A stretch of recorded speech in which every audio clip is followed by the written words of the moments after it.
There is power in the name of Jesus. Yes, there is power, oh, in the name of Jesus. To break every chain. God, you're a chain breaker, yes you are. To break every chain.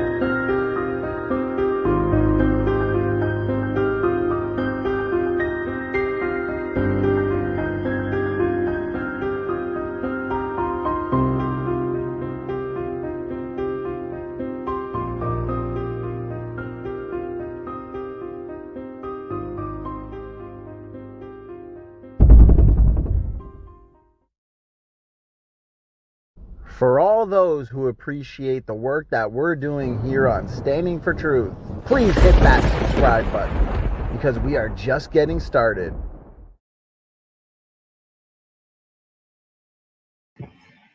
All right, looks like we are live. Yes, it's late night on SFT, but we did have a good lecture earlier with Brother Sal, which was earlier than I guess we typically stream.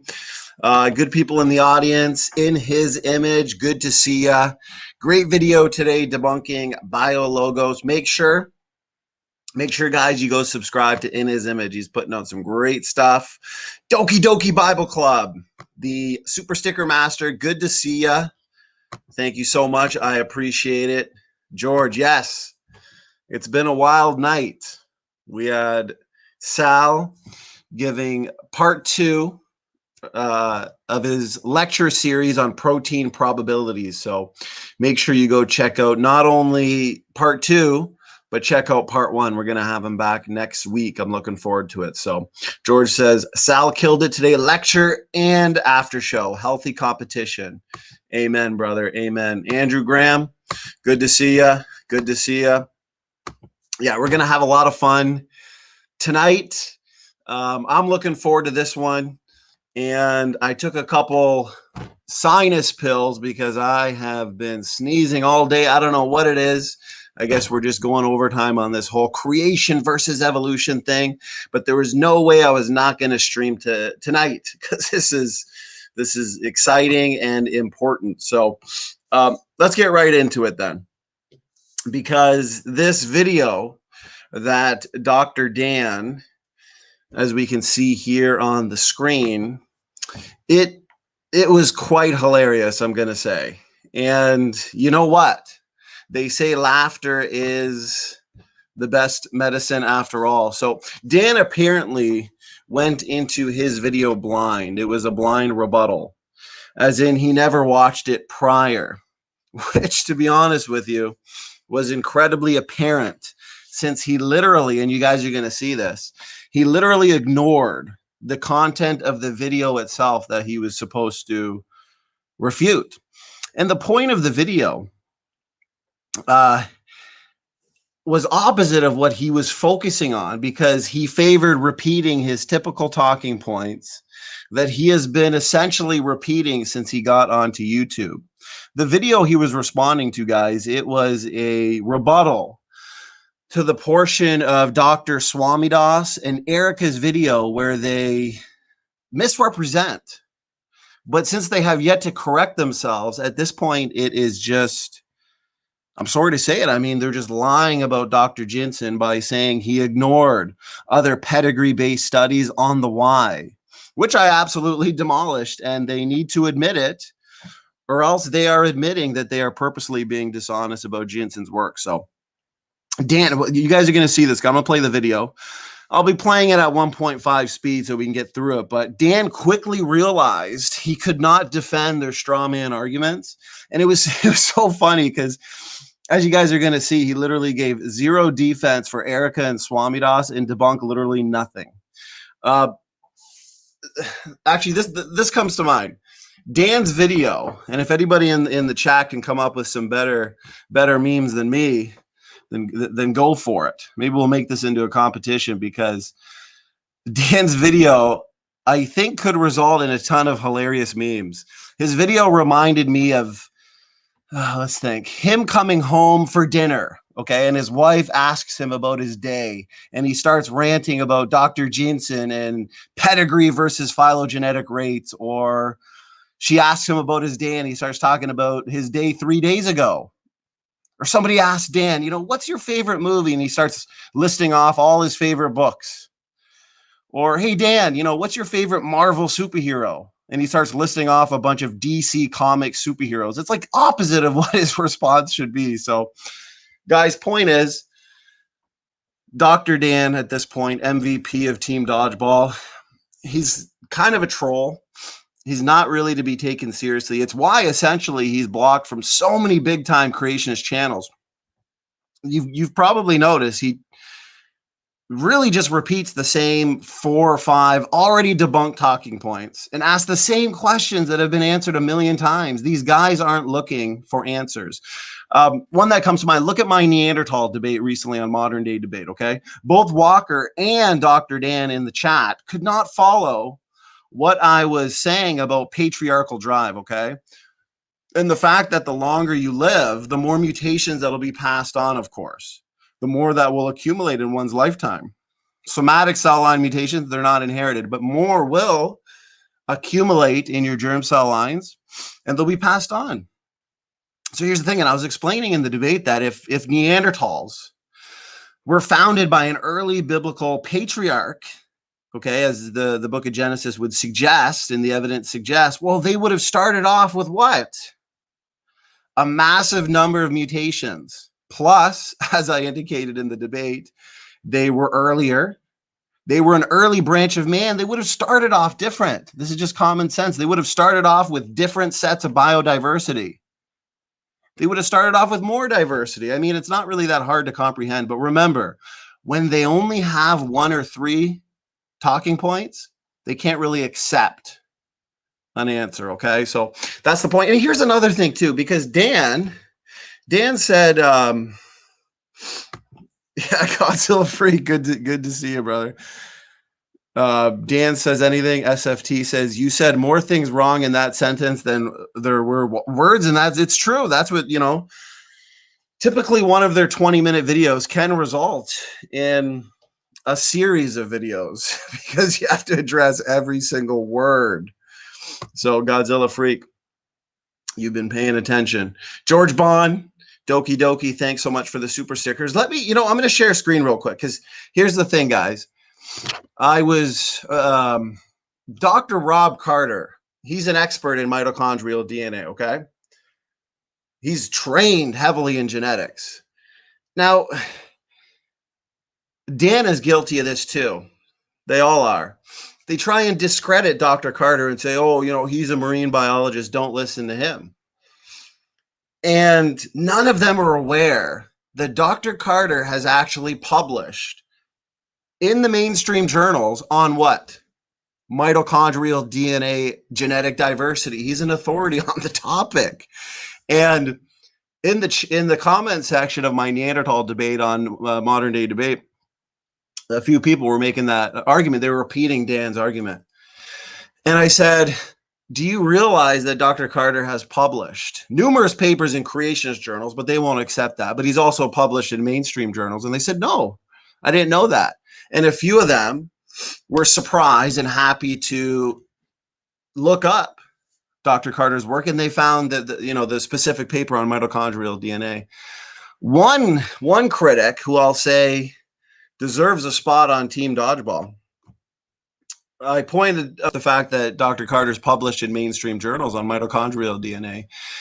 And then he responded, oh, I'd like to see that, condescendingly.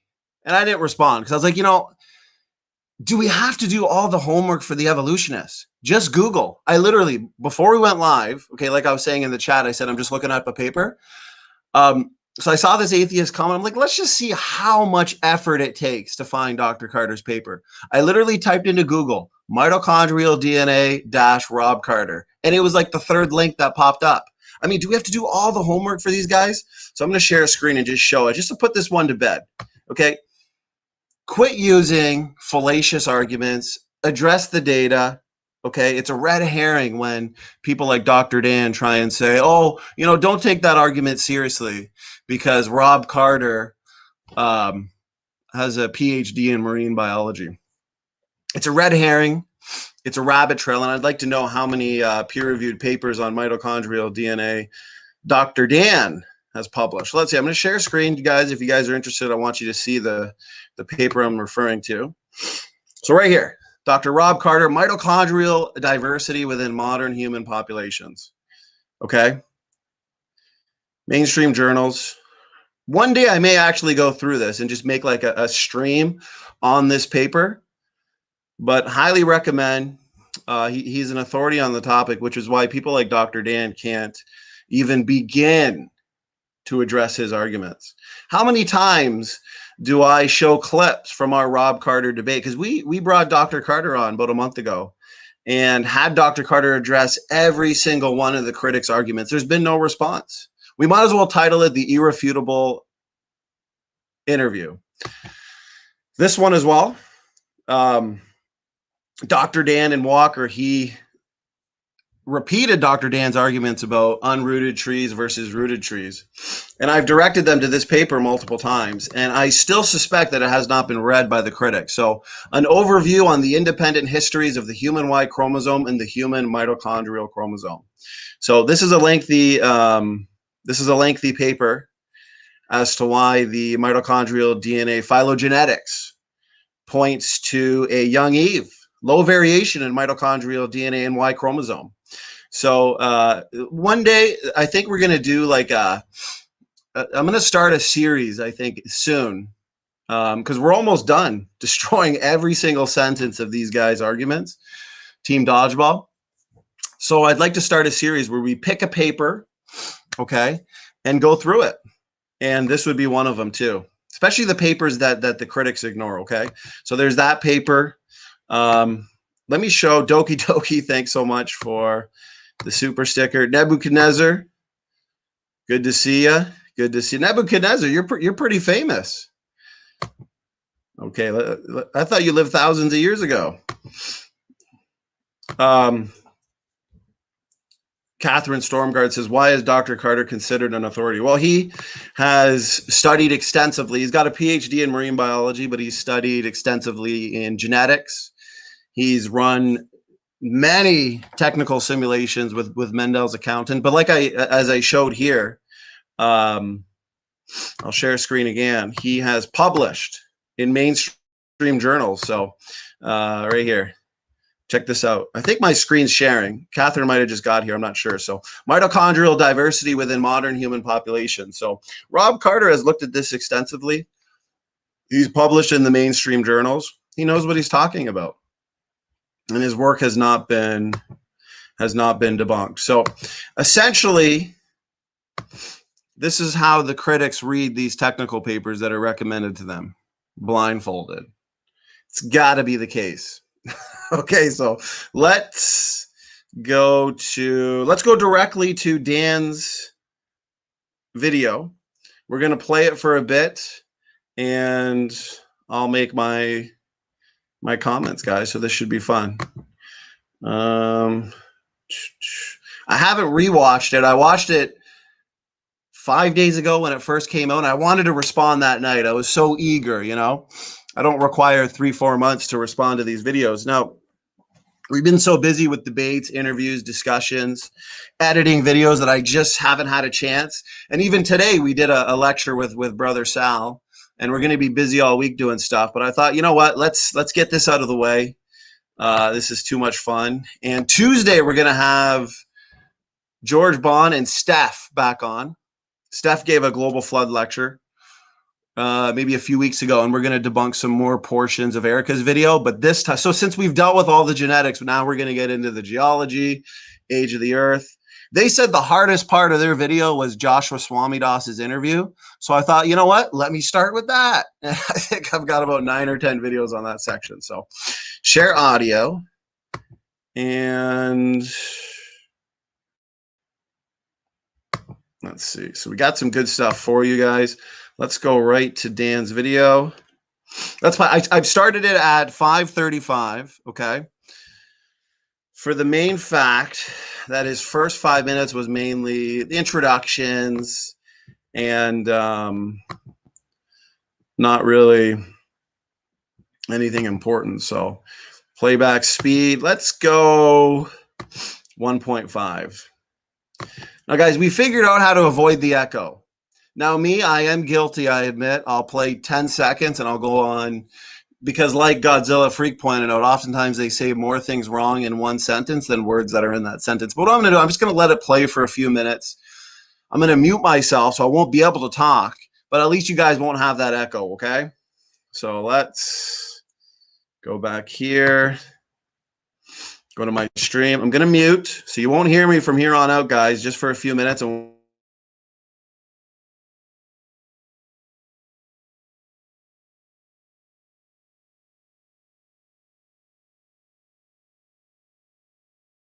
because I've talked about these arguments before. The argument that Jensen makes when it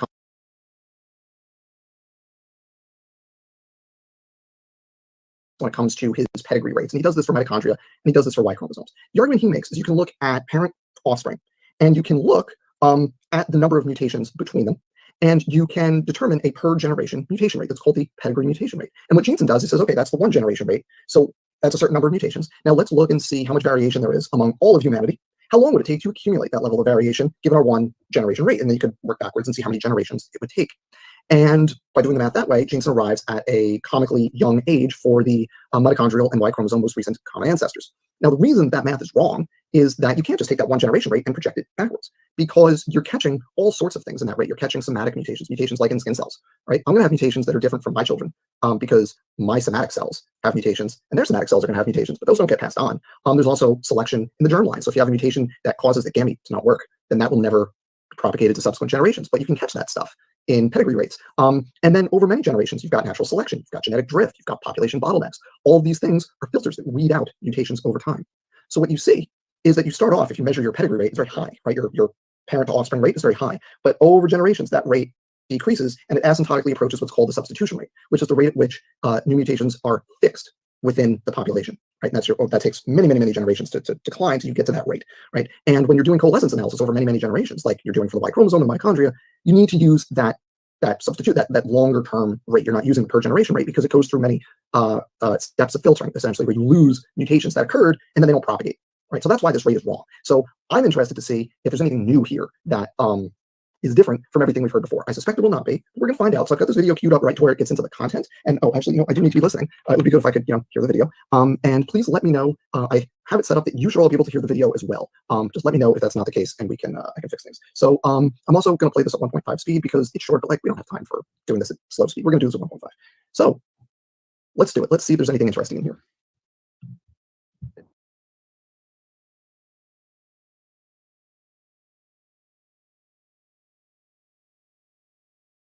all right, let's unmute myself. Okay, so let's comment on that. He brought up a lot there, but here's the thing. Everything he talked about there did not, and I see the chat. So Godzilla Freak says pretty clear so far. So yeah, to avoid the echo issue where the video picks up my microphone, what I'll do is I'll mute myself, play the video, then I'll make my comments, which means we'll play a few minutes each time. So I'm not back and forth with dead noise like that. So, but here's the thing. We have done a ton of videos, okay? Hours and hours and hours on mitochondrial DNA pedigrees, right? Pedigree rate versus phylogenetic rate, predictions. The video that Dan is supposed to be refuting has to do with Swamidas and Erica claiming as one of their main arguments that Jensen apparently has ignored or missed many Y chromosome pedigrees. So you're going to see that he was expecting to go into a totally different video. Therefore, I am going to address a little bit about what he said there. But since it doesn't really have anything to do with the video he was supposed to be refuting, I would direct you guys to our probably 30 plus hours worth of videos debunking Dan's claims there. Okay, so yes, Dan, yes, evolutionists, we do like the empirical method because we like empirical high confidence science. Okay, in pedigrees, okay, which Dan has such a major problem with. All we do, and I've said this many times, all we do is compare rates in the present. We use parents to offspring. Then when we compare mutation rates between parents and their children, okay, what we now know is that the mutation rate is much faster than the phylogenetic rate, which assumes deep time and ape to man evolution. It's rather simple. Evolutionists like Dan, though, they don't want to use the fast mutation rates because it conflicts with their deep time evolutionary story. Okay, so here's the problem. Now, what Dan is saying, yes, okay, and CRISPR has stated this actually in Erica's video as well, that by definition, the fast mutation rate that we get from pedigree studies obviously means that the overall mutation rate after many, many, many generations is going to be slower. There's no contesting this. We all agree. The reason why this is because selection is going to weed out a lot of these mutations over time. A lot of these mutations, they're essentially going to be lost. But that is not the point. And Dan seems to miss this. The point is that when we actually consider purifying selection, substitution rates, genetic drift, bottlenecks, all the things that he mentions typically, the amount of mutations we see in either the mitochondrial DNA or the Y chromosome are far too few for deep time evolution. They really, what they do is they invoke fancy stories to account why there are so few mutations, okay? They can't make predictions. Dan attempted to say that he's made a prediction, and it turned out to be a retrodiction that Matt and I addressed in a couple hour-long video. Not to mention, though, that the fact that mitochondrial DNA worldwide and Y chromosome worldwide are what? They're incredibly similar. There's very little variation, meaning we descend from two common ancestors, mitochondrial Eve and Y chromosome Adam. They've termed him Y chromosome Adam according to our model, and based on the fact that there's only about 4,500 years worth of mutation accumulation in the Y chromosome, it would be Y chromosome Noah. Okay? And these common ancestors of all people on the planet, they lived just thousands of years ago, not hundreds of thousands of years ago. And this is what Dan ignores, this is also accounting for substitution rates, bottlenecks, drift. Dr. Sanford, Dr. Carter have figured this out, and they talk about over and over again in their papers that they allow for a ton of purifying selection. And I also talk about this in my book where I go over, actually, I think I have it here. Let's see. What I'll do is screen share a portion of my book here. Like I said, this portion is not going to be crazy extensive because I want to get into the meat and potatoes of his video. But since he started it off with that, so I'm screen sharing here, guys. Make sure that you can see it. Okay, so here's my independent origins book. Let's see. Okay. A few well-known critics of Dr. Nathaniel Jensen's book, Replacing Darwin, have continuously invoked substitution rates, as Dan is, as a means to explain away the data suggesting our most recent mitochondrial DNA ancestor was just 6,000 years ago. Actually, Dan pretends like he doesn't remember it, and maybe I'll screen share it again, but TJ Parsons of the Parsons paper, we emailed him, and he challenged all these critics that think he had bad methodology that derived at the 6,000 year date in the mainstream journals. This guy's not a young earth creationist. He challenged them. He said he's addressed all the critics. He's sick of it. Okay. Maybe I will show it again later because it's a very interesting reply. And he pretty much challenged all these critics. If you have a problem, submit your peer reviewed paper, Dan. Okay, and Parsons even admitted in this email that if he were to run the same tests and the same numbers today, he'd come up with the same date. Okay, anyways, that was a rabbit trail. So here, what are substitution rates exactly? Substitution rates are the rates at which genes in the population spread to fixation. These militant critics have pointed out that if you get mutations from pedigrees, right, as Dan is saying here, the pedigree studies are those studies that confirm a young date for Eve, since they involve empirically observed mutation rates. The mutation rates will start out really high, as I said earlier, right? And the reason for this is because you get a lot of mutations. You measure things that will get weeded out over time. Dr. Herman Mays, he's one of these critics. Same with Evo Grad. Dan keeps repeating them. They say if you measure the mutations of parent to offspring, you are not getting any mutations that were lethal and resulted in the death of the zygote. These critics have held very adamantly to the position that what we need to use in order to get accurate mutation rates are substitution rates. They say will be used for phylogenetics. This is what they use for phylogenetics. One of these critics has admitted that when we measure mutation rates in pedigree-based studies, the rate is very high. But many of these, and this is essentially what Dr. Dan was saying, many of these mutations will be weeded out over time, which in turn will even it out in the long scale time of evolution and will eventually equal a substitution rate. They accuse us, the creationists, of overestimating mutation rates by not measuring it accurately with substitutions. At this point, it should now be obvious to anybody that evolutionists have become desperate in their attempt to refute the genetic evidence for a mitochondrial Eve.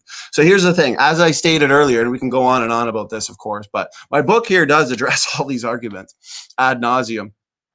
We have accounted for, let me see here, I think I got this pulled up in one of my PowerPoints right here. Okay. Y chromosome.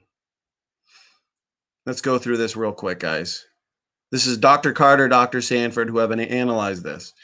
We have used SNP data to analyze the Y chromosomes of several hundred men from multiple modern human populations. The analysis has allowed us to reconstruct the original Y chromosome atom sequence, just as we did with the mitochondrial Eve. Like I said earlier, we have Eve's sequence. We know Eve. And Dr. Carter has published in mainstream journals on mitochondrial DNA. The Y chromosome Adam sequence has in turn allowed us to determine how many mutations separate modern men from Adam. Based on what we now know, how fast the Y chromosome mutates, it's better to say Y chromosome Noah. Today, the Y chromosomes of modern men are only about 300 mutations removed from Y chromosome Adam. So here's the thing. Y chromosomes have very, very little variation. Every single Y chromosome on the planet, male Y chromosome, are nearly identical. There's no highly divergent, highly mutated Y chromosomes. I've been asking for an answer to that question because there are some observations we should see if their answers are correct, but we don't see it. We see that the Y chromosome mutates fast. It does some pretty crazy things, but yet every single male Y chromosome is nearly identical. That means it's young. It's not ancient like the atheists or the evolutionists would have us believe. Here we go. They touch on this here. If the Y chromosome mutates extremely rapidly to explain the 70% difference between chimp and man, how is it possible that all men have nearly identical Y chromosomes and are so very similar to Y chromosome Adam? Even if we assume a normal mutation rate for the Y chromosome, about 1 mutation per chromosome per generation, we would only need 300 generations to get 300 mutations. This is the most straightforward application of the molecular clock concept. The numbers are in perfect agreement with the biblical perspective.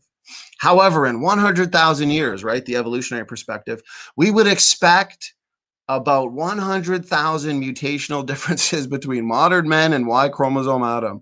About 333-fold than is actually seen. All those things that Dan wants us to consider, we consider them, and it's not even close to where deep time evolution would need the Y chromosome data to be, okay? They have to invoke all of these unrealistic rates. It's not high confidence science, and they can't make predictions. Okay, so right here, this calculation assumes a typical human mutation rate. If we assume the human Y chromosome, there's an article here they refer to. Let's see, had an enormously higher mutation rate than for other human chromosomes, the problem would be vastly worse. In terms of the Y chromosome, the evolution model completely breaks down at all levels. The point is that the biblical time frame fits perfectly with known human mutation rates in the observed divergence from the Adam sequence. So we've gone over a lot of this. This is good here. The evolutionist problems get massively worse when they invoke an ultra-high mutation rate for the human Y chromosome, as necessitated by the new chimp to human sequence comparisons. Guy, go check out, it must have been a few days ago, where Matt and I, we decimated the arguments against the Y chromosome chimp and human dissimilarity. So check that out. This new data is showing that Y chromosome Adam very consistently fits with the biblical perspective. So we've got, and same thing with mitochondrial DNA. We can allow, guys, for a ton of purifying selection. And here's another thing that comes to mind, okay? It's not on the slide here, but Swamidas does the same thing. They have force-fitted the data, okay? They've retrofitted it. They didn't predict any of this. But they try and say that, you know, based on coalescence theory, we would have expected the one Y chromosomal ancestor, the mitochondrial DNA ancestor, when in fact that is not true, okay? Because coalescence theory, and I bring this up frequently, but we never get an answer to it, because there is no answer. This is a fact. Coalescence theory proposes that given enough generations, what they'll say, you're eventually going to be able to trace back to just two common ancestors, when in fact this theory that they propose has many assumptions, but one of the worst assumptions, okay, has to do with random mating. That's where you have a population where all the people have a strong likelihood of mating in marriage. But we know this is not true historically, okay? Humans have existed in tribes that have been separated. There's no random mating. And here's the problem. Everything we see in genetics did not have to be true for evolution to be true, okay? But it had to be true for biblical creation to be true, because this is exactly what we predicted. God tells us he created two people, Adam and Eve. We would have expected this exact kind of data. So let's finish here with a couple of things he said, Dan said there, about ginseng. Okay, so I want to point out, I'm going to stop sharing here, then we're going to get right into the bulk of his video, okay? Ramat in the house, good to see ya.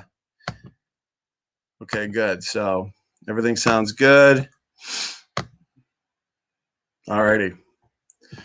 Yeah, we like high confidence science. So here's the thing. When it comes to ginseng now, let's get into his arguments about ginseng. But what's funny is what I'm addressing here didn't even have anything to do with the video. So let's go through this real quick, leave no stone unturned, and then we're going to see him dodge, duck, dip, dive, and dodge the entire video that he's supposed to rebut.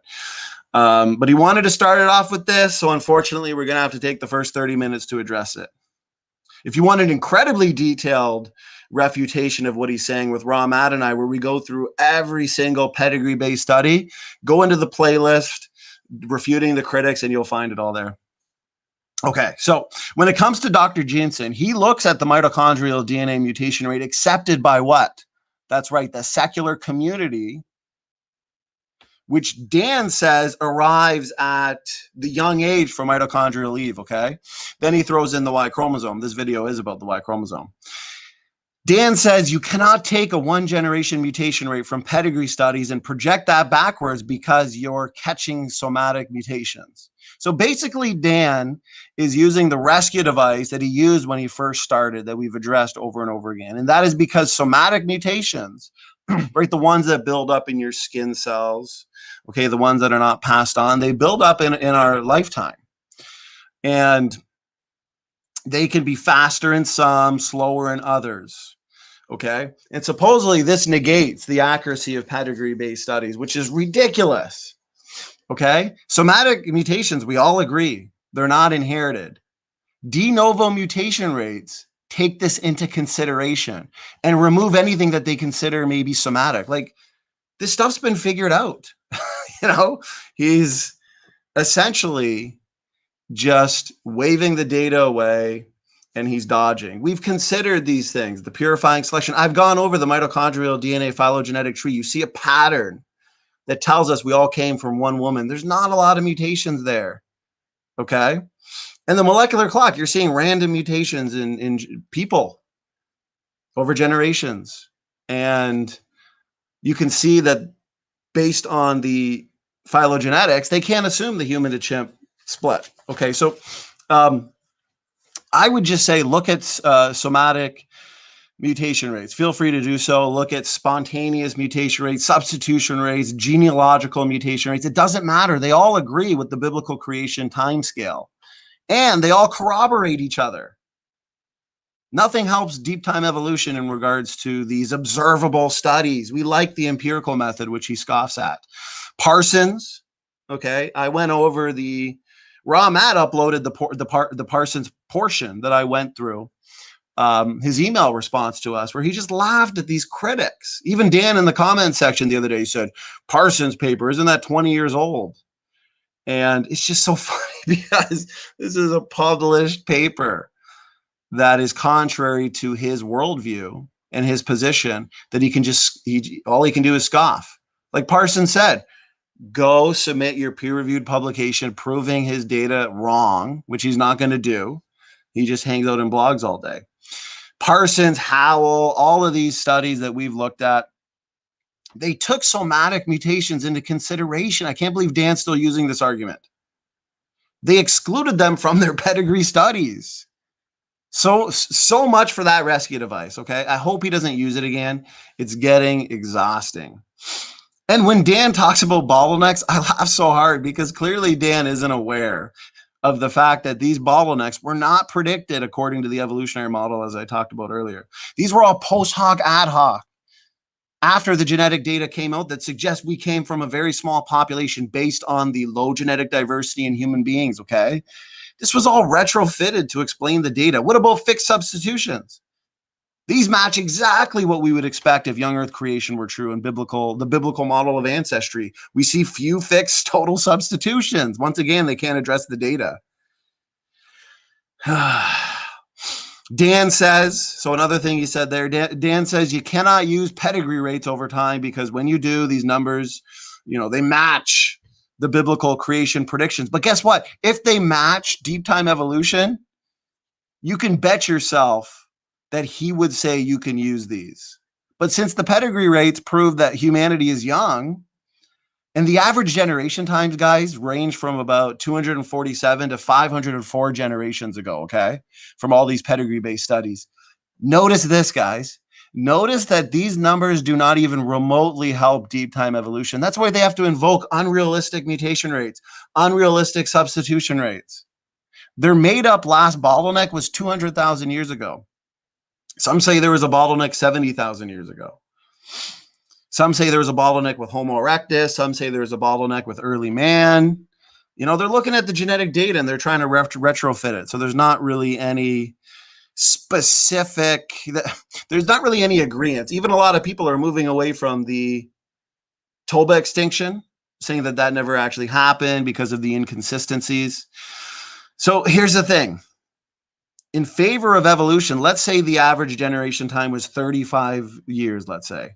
That's thousands of generations ago. I mean, it's not going to help their case. They're nowhere near, even if you're generous to them. Here's my conclusion on what he said there. People like Dan hate these mutation rate studies.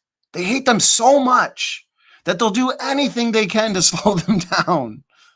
And people like Dan here reach to studies that try to forcefully obtain slower rates, okay? One, they're looking at only one of the or two of the hypervariable regions in the D loop. They're not looking at the full length regions.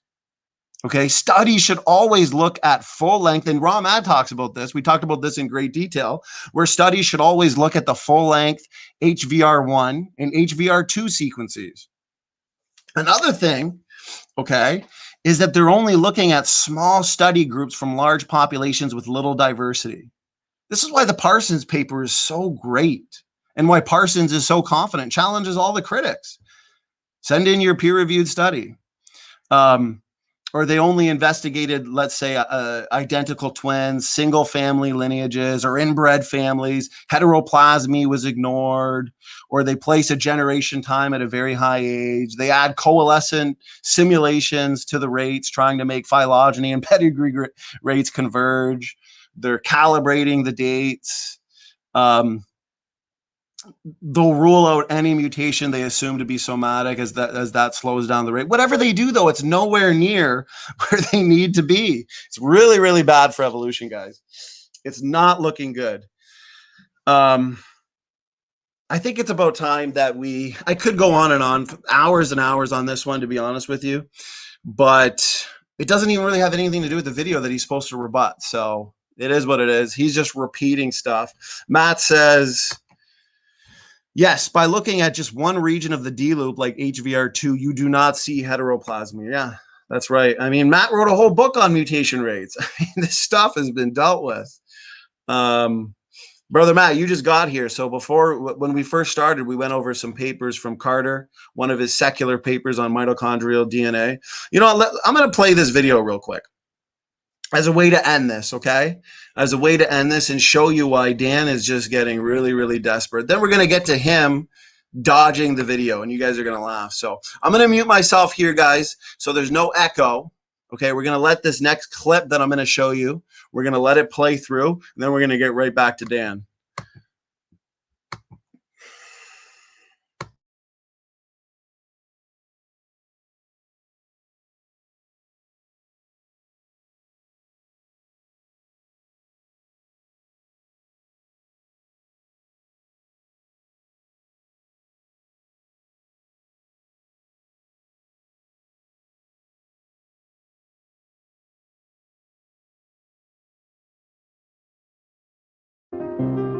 For all those who appreciate the work that we're doing here on Standing for Truth, please hit that subscribe button because we are just getting started.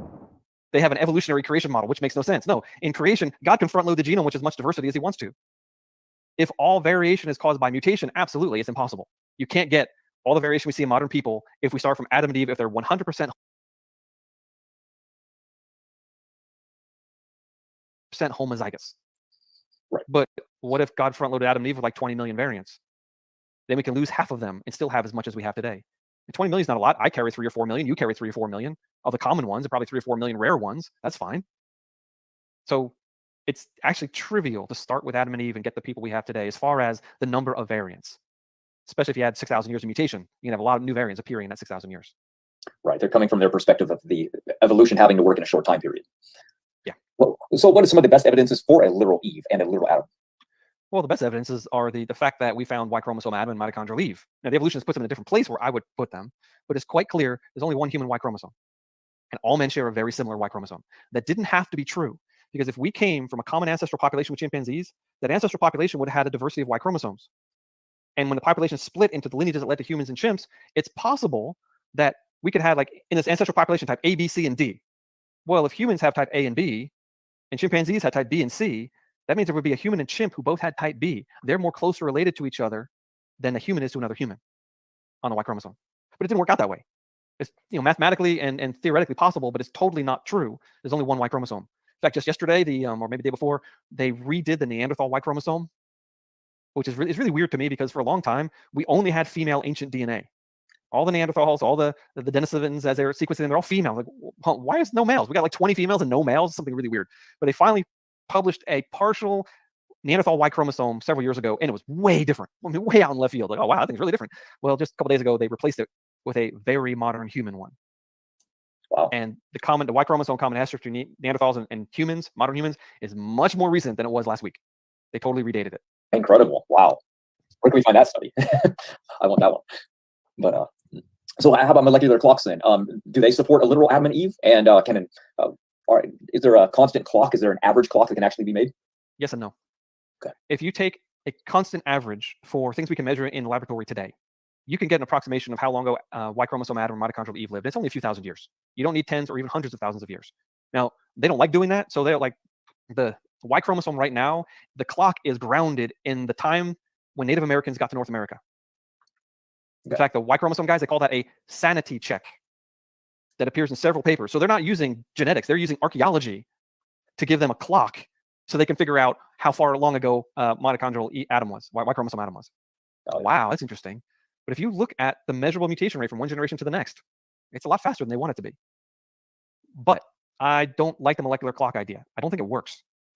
If you look at a Y chromosome family tree and you look at people that are closely related, maybe in the same group, well, some of those people could have twice as many mutations as their cousin. or relative that came from the same founder of that group. Mm. So like group R1b, I'm an R1b, 80% of Western Europeans are R1b. If you look at the R1b founder and then you measure the branch lengths of all the individuals that are R1b, there are people twice as many mutations as, wait a minute, that means there's no clock. That means you can't put your finger on the tree and know how long it took for these many mutations to accumulate. And yet, if you just do a rough approximation, everything is young. There's another issue. I wrote an article called Patriarchal Drive. I published it in the Journal of Creation. Did some computer modeling. I said, we kind of know that the older a father is, the more mutations he passes on to his children. And I said, but if Noah was over 500 years old when he had Shem, Ham, and Japheth, and that population was reduced to 6 people, that means those 3 sons, their father was over 500 years old when they were born. That means they each got a huge dose of mutations. And as that post-flood population starts growing, these really old men are going to continue to have children. And the older they get, the more mutations their children are going to have. I call it patriarchal drive. And what it does is it totally messes up the average. It takes, some kids are being born in this population with 800 mutations, and some kids are being born to a young father and they only have 10 mutations. So you can't look at the branch length on the tree and know that the branch length equals time. It does settle down after a while when now, men today aren't having children when we're 500-600 years old. We tend to have children when we're 30 years old. That's a huge difference. Yeah. So there are problems with molecular clock, archaeologically, genetically, philosophically, mathematically. Yeah, we can still use it if we want to. Okay.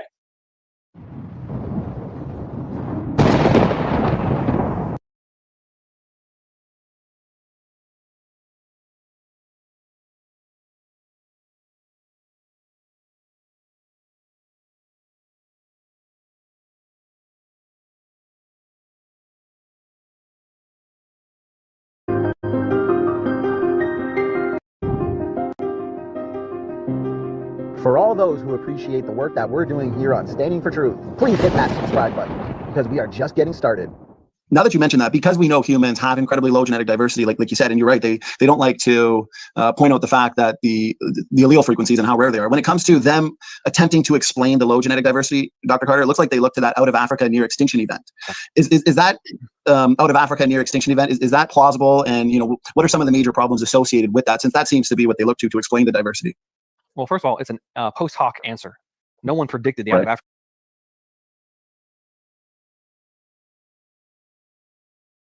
Out of Africa event before they found the data, and they're like, oh, what do we do now? Oh, well, what if our population is reduced to an effective population size of about 10,000 individuals? Now, it could have been reduced to 1,000 or 100 or 10, yeah, but they don't allow that in their models. They only go down to about 10,000-ish. And what if that stayed in that size for a very long time? They never say how long, but a very long time. Well, then, according to mathematics, you're naturally going to have a Y chromosome atom. You're naturally going to have a mitochondrial leave, and most genetic diversity will be lost. The small populations, the inbreeding, you get a lot of loss of diversity. That's why we have, breeds of dogs. It's because they don't let them breed with another breed. There's only, I don't know, how many German Shepherds in the world? How many St. Bernards in the world? Not many. There's a few thousand of each. I don't know. I don't know the numbers, actually. That'd be an interesting question. But that will dictate to you how much diversity you have. The problem with this is this. There are about 10,000 cheetahs in the wild today. And all the population wildlife ecologists are worried that they're going to go extinct because mutations are increasing, birth defects are increasing, litter size is decreasing, reproductive incompatibility, genetic diversity in cheetahs is going down, down, down, down, down. They're too inbred. If they can't survive about 10,000 individuals, how did we? And if that inbreeding event is a near extinction event, we evolved from the primitive Homo erectus to Homo sapiens in a situation that should have driven us to extinction. If you phrase it like that, all of a sudden you realize, like, wait a second, this doesn't make any sense. I mean, we went from half monkey, half man to flying to the moon, Right. In a very short amount of time, going through an event that should have bred us into extinction. Yeah. So, it all depends on which syllable you accent in the story. Well, I agree with you 100% that it's a post hoc, ad hoc rescue device, because they never predicted it, like you said, Dr. Carter. And I've heard.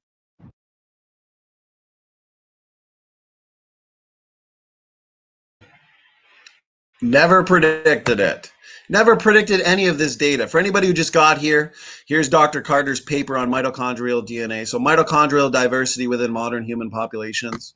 99.9% of the critics, they read these papers blindfolded, or they don't even know about these papers. They just repeat the same argument. Oh, Dr. Carter's a marine biologist. I mean, this guy's an authority on the topic.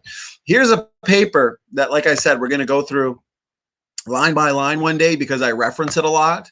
And based on the parroted arguments, I can tell that they haven't been addressed. So here's the Y chromosome phylogeny and the mitochondrial DNA one. The tree that I show, I've got my own specific slide on it, but Dan keeps using the unrooted, right? The unrooted versus rooted tree. And he doesn't want to explain the data.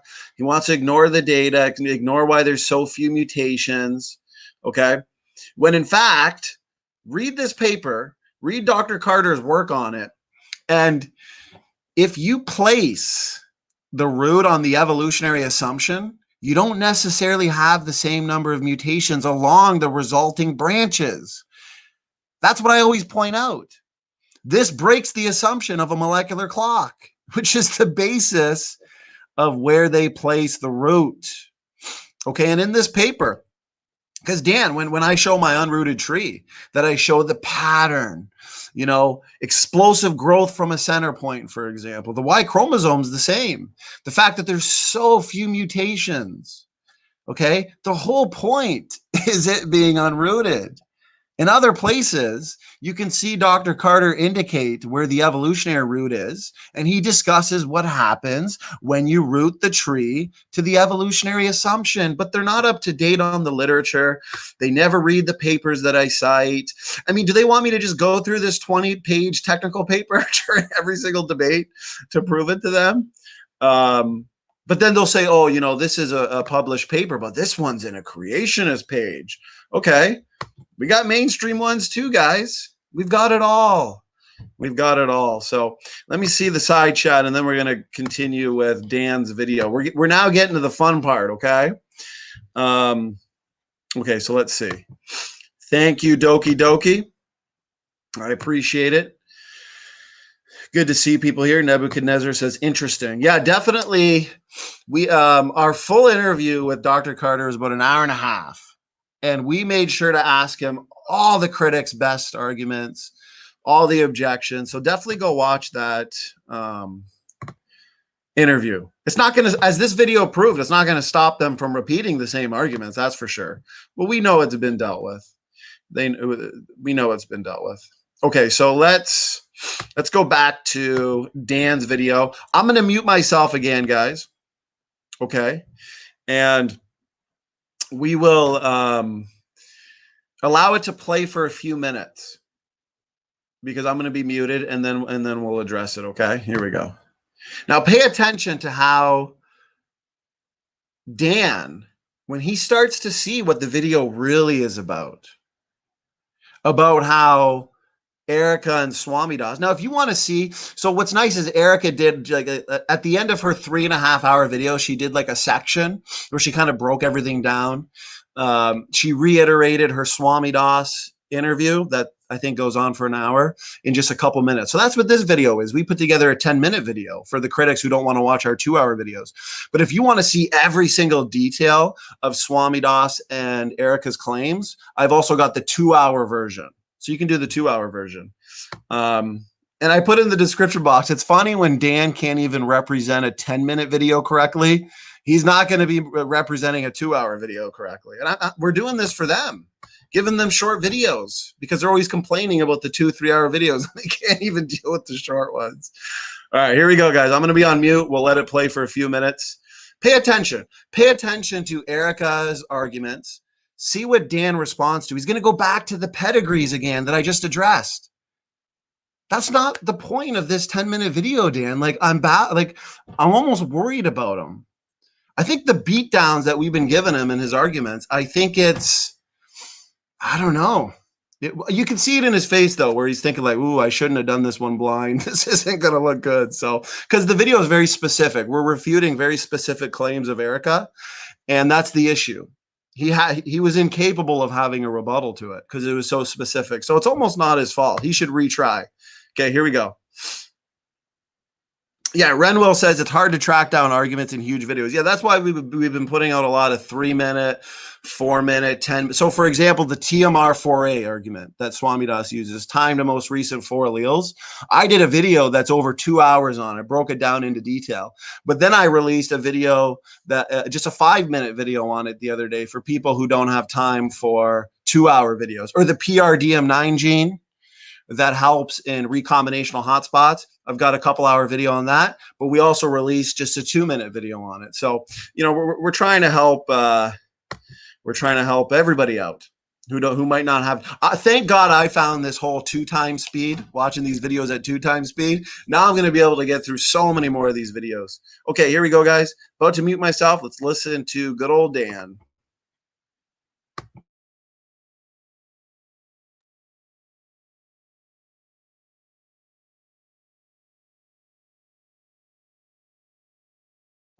We observed that there are about 50 single nucleotide mutations per Please let me know if you cannot hear the video. It should be good, but let me know. generation across 6 billion nucleotides of DNA, which is almost spot on to the evolutionary mutation rate, if a bit too low. To support the average gracious mutation rate, in contrast, we would need to see 5,000 to 10,000 mutations per generation. This is just far more. So this is by the way, this is Guts Gibbon that is being shown within Standing's video. So this is we're starting with the video that Standing is responding to. Actually observe. Jensen makes the case, though, that his far faster mutation rate is indeed correct, and he does so by referencing 2 papers that he does as the only 2 comprehensive studies on the subject of Y chromosome mutation rates. Quote, to date, 2 published studies explicitly attempt to obtain the pedigree-based per-generation mutation rate for the Y chromosome. Both studies have reported the results to be consistent with the evolutionary timescale, unquote. Of course. So first thing, just responding to Jensen right there. This is silly because, again, it's a pedigree rate. You can't use pedigree rates over long periods of time. We've been through this. We don't need to rehash it. Pedigree rates are not appropriate for calculating long-term convergence times. It's just using the wrong tool to do the job. As we discussed earlier, this is simply not the case. The problems with Jensen's methods of getting a faster mutation rate and thus a shorter timescale are threefold. Firstly, Jensen's referenced high-quality studies have woefully high error bars. This is due in part to what Dr. Swamidass was discussing earlier with regards to coverage being paramount to a good analysis. Jensen's papers have pitiful coverage when compared to other studies concerned with pedigrees, meaning Jensen's own methodology and requirements of no evolutionary assumptions. Sally, for example, in 2016 performed a review that included 11 pedigree papers, all of which were consistent with evolutionary theory and an ancient timescale. Additional reviews have shown that by the time Jensen released his paper in 2019, there were already countless papers on the Y chromosomal mutation rate both alone and with the rest of the genome. Second, he forgets to subtract out the error when he computes the rates, which is what gives him the high mutation rate, which in and of itself renders his work on the subject entirely erroneous. The survey said. I do just want to just pause right there. All those problems with Jensen's work are correct. Those are valid criticisms of Jensen's work. He cherry picks his data. He ignores more recent studies. He ignores larger, higher quality data sets because he can't use them the way he wants. In fact, he exploits those high error bars in other contexts as well, like when, for example, he's calculating generation times. He'll use the big generation time error bar for his calculations and then pick the lowest number on there to get like an average 15-year generation time, which is nuts. So now I think we're getting into the actual SFT part of this. And by the way, if you didn't hear me say this before, I'm doing this at 1.5 speed because it's too slow if you do it on normal speed. So sorry if that's fast for you. I apologize. Dr. Nathaniel Jensen goes through 4 Y chromosomal mutation rate studies, 2 of low quality, 2 of high quality. Guts Gibbon links to the same Scally review that Dr. Joshua Swamidass has mentioned in his blog. Hang on, let's go back because I want to see if there's overlap between these papers here. It's Carmen. No, okay, just checking. Scally review that Dr. Joshua Swamidass has mentioned in his blog. It's really laughable, but it's also sad at the same time because when you look up these Scally references, and please do, I pointed this out numerous times to Guts Gibbon, so let me reiterate it again. You won't find Y chromosome pedigree rates. You find autosomal ones. This is because the Y chromosome is very difficult to sequence. Why isn't Guts Gibbon? And why isn't Dr. Joshua Swamidass aware? So what he's saying is when you sequence the whole genome, what you get out of the Y chromosome is relatively minor compared to that. You don't get good coverage on the Y chromosome, and that's true because the Y chromosome is smaller and it has some unique sequences. That's true, but that doesn't. You can go into each of the studies and just compare the coverage. How many times do you actually sequence each base? So how confident can you be in the sequence there? He's bringing up a quibble, but you could just check the coverage and see which ones have higher coverage, and that's trivially easy to do. And then you pick the ones with the best coverage. Of this, I speak of Dr. Joshua Swamidass since this is where she got the argument. The thing is, the Y chromosome is full of repetitive and heterochromatic DNA. It also shares similarity with the X chromosome. Check out the paper Posnick, al. 2016 in Nature Genetics. It's 1,000 genomes data. But what they did is they wrote a whole separate paper on the Y chromosome because it's so hard to analyze. What I mean is, there's a reason why so few pedigree-based Y chromosome mutation rate studies exist. Anyone who has studied this issue knows this. And of course, if they were being honest, would acknowledge this. Now, it has been claimed by these critics, for example, Dr. Joshua Swamidass, that you need 1,000-fold in terms of high quality versus low quality sequences. That's just to be clear for everybody here. When he says 1,000-fold, he means 1,000-fold coverage, meaning when you sequence the genome, how many times do you actually read each nucleotide in your sequence? So in general, you want very high coverage. That's how you get high confidence in your sequence. And what Standing is saying is the studies that Jensen uses have high Y chromosome coverage. Okay, I don't care. It's still a pedigree rate. You'll notice he's not responding to the actual objection here, which is that you can't use pedigree rates to calculate long-term rates of evolution or convergence states when you're looking at different sequences and wondering how long since they diverge from each other. You simply can't use pedigree rates for that. So you could argue over how to get the best pedigree rates all you want. Pedigree rates, which again are parent-to-child mutation rates, those are inappropriate to determine how long it's been since 2 sequences diverged from each other. It's simply the wrong tool for the job. And nothing you're going to say about how to get the best pedigree rates matters when they're not appropriate for that question. I see a question in the chat from Dapper Dino. What does heterochromatic mean? So that's referring to what's called heterochromatin. So when DNA is stored in the nucleus, if it's fairly diffuse, so it's got nucleosomes, which are proteins with DNA wrapped around them, and then you got a little spacer region and then another nucleosome, and it's kind of strung out. That's called euchromatin, and that's where gene expression is taking place. It's relatively diffuse. Heterochromatin is more densely packed, and it's kind of wound around itself and it's supercoiled. And it's really dense, packed up with proteins, so you don't get any actual gene expression from that region of heterochromatin. So regions that are heterochromatic are indicative of regions that are not like active in terms of gene expression. It's pretty obvious that Dr. Joshua Swamidas could not come up with even a single 1,000-fold mutation rate study, even if I were to offer him $1 million. Only the mitochondrial DNA has achieved 1,000-fold coverage in the vast majority of studies. The reason being is because it's so small. High quality by many studies is actually 30 times. For example, just have a look at the major commercial sequencing companies. Again, these critics, such as Gibbon and Dr. Joshua Swamidas, appear to be out of their league on this one. It has been claimed by Swamidas, who Gibbon gets arguments from, that Dr. Jensen picked 2 low-quality studies. Again, he went through 4, too high, too low. And Dr. Jensen showed that the low quality gave evolutionary mutation rates. One, he's not defining what evolutionary mutation rates mean in that context. 2, I hope everyone caught the ad homs there, and I don't know if you're familiar with SFT, but he's a fan of saying, no, I don't like ad homs. Well, he just drops a lot of just kind of snide remarks for no reason for somebody who claims to not appreciate ad homs. So I just wanted to point that out for everybody. What you're seeing here is not a response to what Gibbon said or what Dr. Swamida said. What you're seeing is insulting the two of them and saying they don't know what they're talking about without actually addressing the thing that they said. So I just want to point that out. But it was a high quality that fit the younger creation timeframe and fit the biblical model of ancestry. Now, just when you think it can't get any worse for these critics, it becomes clear that they have not read the work. They have not read the relevant literature, because elaborated on by these critics that supposedly Dr. Nathaniel Jensen missed a number of pedigree studies. They'll say that he has ignored every study that covered the entire genome, when in fact it has been pointed out that you don't just extract a Y chromosome rate by looking at the whole genome rate. The reason is because of the amount of repetitive and heterochromatic DNA on the Y chromosome. Extracting Y chromosome sequence from a WGS study is labor intensive, of course. Now, you'll notice that when these critics, such as Swamidas, you'll notice that when they're discussing the data and utilizing their arguments, Swamidas, for example, never points to the place in these WGS papers that reveals the Y chromosome rate. It's quite apparent that he's never trying to extract the rate himself. Now, if and when he does, he will very quickly find out that it's much harder than it looks. Once again, Just again,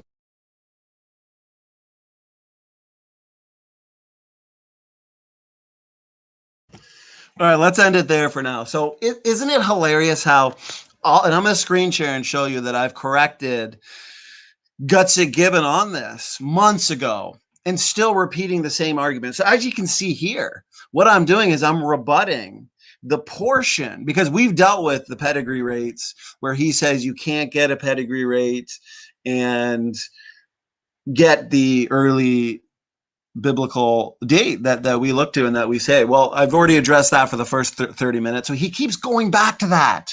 It's like his wife saying, honey, how was your day? And he starts talking about Dr. Jensen's pedigree rates, or he starts talking about his day 3 days ago. It has nothing to do with it. He's not addressing any of the arguments, the counter arguments that I'm using against Erica and Swamidas, because there is no arguments. I am proving that they're flat out wrong, that Jensen did not ignore other studies. Okay, he didn't address any of the arguments, any of the challenges that I posed to Swamidas. You'll notice that Dr. Dan did not address the Scali paper. He does not admit that Erica and Swamidas were wrong about Dr. Jensen only using 2 papers. Did you notice that? I showed he uses at least 4, 2 low quality, 2 high quality. Okay, and acknowledges all other studies that are not Y chromosome pedigrees. Okay, he's been proven wrong. And he won't admit that anybody on his team were either misrepresenting, using a straw man arguments, or just being flat out dishonest. Okay, because the ones that supposedly Dr. Jensen ignored, they're autosomal ones. This is really bad for Team Dodgeball, guys. I mean, he's dodging, he's ducking, he's dipping, he's diving, he's dodging all over the place. He doesn't even address the Posnick paper that I talked about.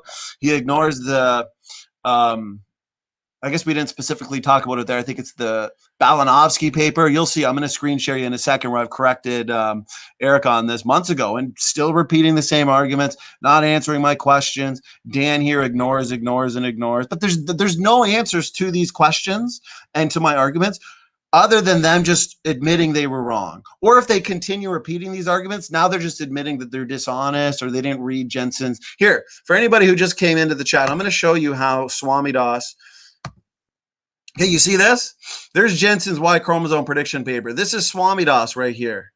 This is how he read it. Dan hasn't even read it. Erica hasn't read it. They're repeating arguments from Swamidas and Evograd. Here's Dan. We're coming for him. We're coming for him. Watch out. Watch out. The young earth creationists, the arguments, they're coming after you, Dan. These guys got no arguments left over. Okay?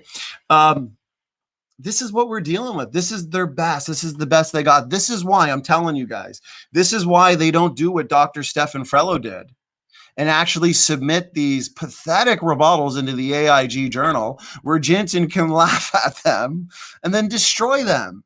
Jensen has already said he will respond to any of them. Jensen wishes that people like Evograd and Dan would publish in the AIG journal with all their critiques and rebuttals. Then he can respond. Here's the thing, in blogs and things like this or comment sections, you can just delete things, change things at a moment's notice, not even admit to your mistakes. No, Jensen, the AIG journal, they want accountability. They want the objections submitted where Jensen can systematically debunk them like he did with Dr. Frello. Just notice Dan here, though, guys. I'm specifically addressing Swami Das and Erica's claims. And then he says that I'm ignoring his argument about pedigrees. Well, I already spent the first 30 minutes debunking that, but that wasn't the point of the video. It's like one ear out the other. This is a comedy show. This is a comedy show. Oh. We've debunked Dan's claims a million times. He still repeats them, as we proved for the first 30 minutes of the video. Keeps going back to that which we've debunked. Dan, this wasn't a rebuttal video to you. I know you think the whole world revolves around you. It was to Erica and Swami Das. I mean, how misinformed can you be, Dan? I'm going to give Dan advice here. Never do another blind video rebuttal, because even your own audience knows that you did not answer anything or even address anything seriously. Man, this is disappointing. This is disappointing. So, you know what? I'm going to screen share, guys. You guys are going to love this. I debunked these arguments months ago. Okay. So screen share. So in a nutshell, Renwill, we addressed why the fast mutation rate in these pedigree-based studies, the observable mutation rate, by definition, after many, many generations, it will be slower because there will be purifying selection and a lot of those mutations will be weeded out over time, okay? That's essentially Dan's argument. He'll say after a long enough time, your pedigree rate equals a substitution rate. But here's the thing. Even if you allow, and we went over the numbers, we went over some papers, some citations, even if you allow for all the things that he wants to, give them generous amounts of purifying selection, give them as much as they want, account for genetic drift, account for substitution rates, account for bottlenecks. Guess what? They're nowhere near their 100 or 200,000 year date, nowhere near it. It's always closer to our date. That's why the mitochondrial DNA worldwide, okay, is nearly identical, extremely low variation in the mitochondrial DNA and the Y chromosome, okay? We know they both mutate fast. So even allowing for all this purifying selection, even allowing for all these factors that we don't ignore, you're still coming up with a young Y chromosome and a young mitochondrial DNA. There's no way around it. Yeah, no problem, Renwell. It's good questions. It's good questions. Okay, so I'm going to share screen. All right, guys. So this was from. Okay, so here's Carter's paper again, for anybody new to the chat, mitochondrial diversity within modern human populations. This is in mainstream journals. Okay, so we're going to go to, this was months ago, guys, right here. I think this is, okay, here we go. Okay, so this was a comment section, okay? Let me know. I'm looking at my phone, guys. Let me know the audio is good. You can see everything. No problem, Renwell. So I'm looking from my phone. Okay, so guys, this is funny, okay? This is where, you know, and I've been giving them the benefit of the doubt, but I just don't know if they're really being honest anymore. They're not answering any of the questions. They're ignoring arguments I've already posed. This is a 60 comment thread on the orphan gene video that we put out months ago, debunking Erica, which she didn't even address the orphan gene arguments in her 3.5-hour video. She just dodged it because there's no real empirical evidence for how these novel genes that are highly essential to organisms can come about through any series of mutations. Mutations are going to break things down, not build things up. So anyway, so read through this, guys. This is in the orphan gene video. So a month ago. Okay, so she used the same arguments in the video. So I said, okay, guys, so you can see, Boom. Really pay attention to this. This is important. This is actually going to be the final blow to them, okay? So I point out the mutation rate was because she used the same argument. Jensen avoided papers. He only used 2. All the same arguments that she used here. I refuted them. Dan was incapable of refuting my refutations. So he went into an entirely different direction and decided to go to his one talking point about pedigree rates, which was nothing to do with the video. Okay. So I say, the mutation rate, Erica, was justified based on 4 papers: Carmen al, Zhu al, 2015 Iceland paper, Moretti paper in 2017. The dozens/hundreds of other pedigree-based papers don't exist. Now, guys, I want you to notice. Okay, I've already addressed this multiple times in multiple videos. I would love to just now debate her on this and ask her and finally get an answer. They're not going to have any answers. Go look at Ramat's and I's video from a couple days ago. Ramat just uploaded it too on the Y chromosome dissimilarity as well as the Y chromosome predictions from the Peaceful Science blog. Ramat and I decimated it. Go check out that video. So I say this is precisely why Gutsick doesn't give references for him. It's been a month and we still haven't gotten references for these so-called hundreds of other pedigree-based papers that don't exist. This is why this is a comedy. I didn't need any time to prep for this. This is child's play. This is a month ago I addressed this. Hundreds of Y chromosome studies probably exist, but they don't test the mutation rate. This is why Erica needs to really stop copying arguments from other people who don't know how to be honest. Dan, Evograd. Erica really should address this major error. She really needs to address it now. That Dan attempted to rebut it blindly and couldn't even correct my arguments and won't even admit that they were wrong. She should either provide the references or explain why the mutation rate studies support young Earth creation. Let's see. Okay, and this one's different about dyads versus triads. That was an oftentimes repeated argument, but I haven't heard them use that one in a while after we corrected them. Here's another one. Erica copying Evograd and Swamidas. Here's the Balanovsky paper. She sent this to me as a reference, supposedly. And once again, it was a fail. And I asked questions here, guys, okay? Doki Doki says, Erica won't fall for our traps of answering questions. Yeah, exactly. Let's see if Dan can answer this one. This Balanovsky paper that you'll see on the Peaceful Science webpage too. So I said, Erica copying Evograd and Swamidas. Go run to them for an answer to this. We haven't gotten an answer, by the way. We have Balanovsky. Answer me this. Why do you think this is relevant to the whole Y chromosome tree? Where does this group of men fit on the whole tree? Let me help you. You will have trouble answering, which we've proven there's been no answer. And Dan didn't provide an answer here in his blind rebuttal because the paper has 2 contradictory trees in it, making it nearly impossible to answer the question.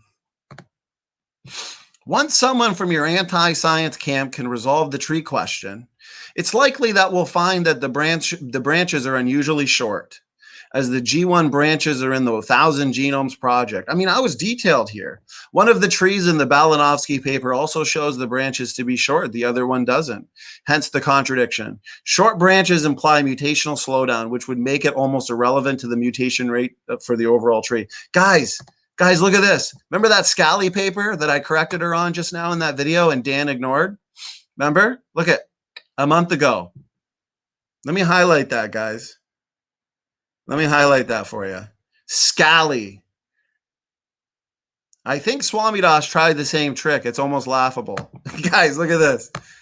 The 11 studies are of whole genome rates, not Y chromosome. Now, let me point out something. Dan wants to pick on the pedigrees, and we can't have reliable pedigrees. Guess what? He's never addressed the successful predictions based on Jensen's findings from the high-quality sequence papers that we only see 4,500 years worth of mutation accumulation. Guess what? He hasn't attempted to address it. Erica attempted by recycling an argument from the Peaceful Science blog from Evograd and Swamidas. And Ramat and I did a 2-hour video just last week debunking it. They haven't responded to it yet. And then we reiterated it in our video a few days ago. So they're out of luck. We debunked his pedigree argument. He's going to disagree with it. Fine. But here's the next step, Dan. Why are the predictions working so well? Why can't you refute Dr. Jensen's predictions that are working so well and have led to an active research program? I predict he'll still nitpick. He'll still use the same talking points. He won't read these papers that I've recommended. He'll still keep saying that Dr. Card is a marine biologist and yet won't show us where he, Dr. Dan, Dodgeball Dan, has published in mainstream journals on mitochondrial DNA. I know he hasn't. So here we go. The 11 studies are of whole genome rates. Isn't that funny? But she still used it in her video. Not Y chromosome. Did you know? Look at this. Very simple question. Did you know the 11 studies are of whole genome rates? Or are you just copying again? Scroll down. No answer. So she never gave an answer. Yeah, boom. Guys, go look. If you want to see a funny, I guess, I don't do text debates, but this one was fun. I pinned it 2 months ago, actually. So this one. Evolutionists still don't understand orphan genes. And we're being fair. Guys, we're being fair. Look at this. This is a video that was also ignored in her 3.5 hour long video. Dear evolutionists, science has confirmed Adam and Eve, refuting the... I pinned this. I pinned the same thing here 1 month ago. Same arguments. Look. Right here, down here. Same thing. Scally paper. Month ago. Nope. 3.5 hour video, repeated the same arguments. We responded again for 2 hours. We even put out a 10-minute video to make it easy for them. And then Dan did a blind rebuttal and didn't answer anything. So, oh, it's funny. It's too funny. Okay, let's play some more of his video. Just a second, guys. Let's see. I'm going to do... Here, we'll just do a little bit more of his video. There might be an echo this time, but I want to do... You know, this one's almost too easy. I was hoping for a little bit more of a challenge, but okay, let's keep going a bit, guys.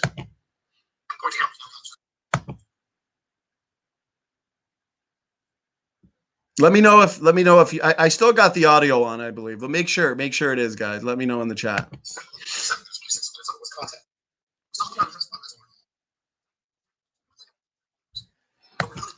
Isn't that funny? Quibbling about specific papers. Oh, the papers that they brought up as a way to rebut Jensen, as a way to say he ignored papers. I decimated those arguments. And now Dan, damage control Dan, doing what he does best. He just wants to keep going to this pedigree thing, which we've already addressed extensively. I even unnecessarily spent the first 30 minutes of this video addressing it again. But Dan, I get it. You don't agree. You don't agree. It's in one ear and out the other. Okay, fine. Why are these predictions working so well then? Why is the data that we're deriving that you say should not be used, why is it leading to such amazing and successful retrodictions and predictions? And why can't you guys make any predictions? And why, even when we consider purifying selection and all of these factors, why is it still nowhere near your date?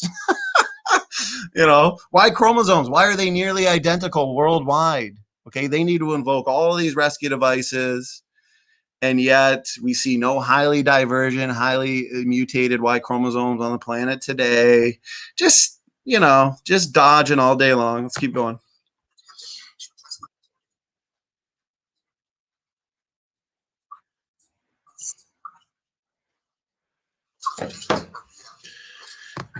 You see the talking? Just repeat, right? Most of those mutations are weeded out. Pedigree this, pedigree this. Pedigree eventually equals phylogenetic rate. We've addressed it all.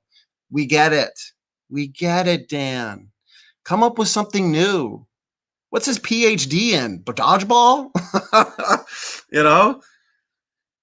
If you've ever seen Dodgeball 1, the main stars were Vince Vaughn and Ben Stiller. Dodgeball 2, I want you guys to go congratulate Dan and Swamidas are replacing Vince Vaughn and Ben Stiller. So it's going to be good. It's going to be, they're great at dodging. They're great at dodging.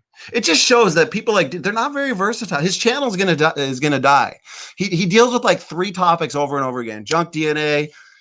I recently responded to that video. Out of Africa.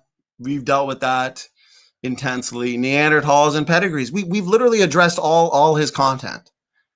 But he's not very versatile that he's just going to have to shut down his channel or keep repeating the same stuff. So maybe I sound mean, but at this point, it's just getting frustrating where we're not getting anything of substance, you know, and he's trying to deceive his audience into them. I don't even think his audience fell for what he's doing. They can hear my arguments and then they can see him not even addressing them. I mean, it doesn't take a genius to see it.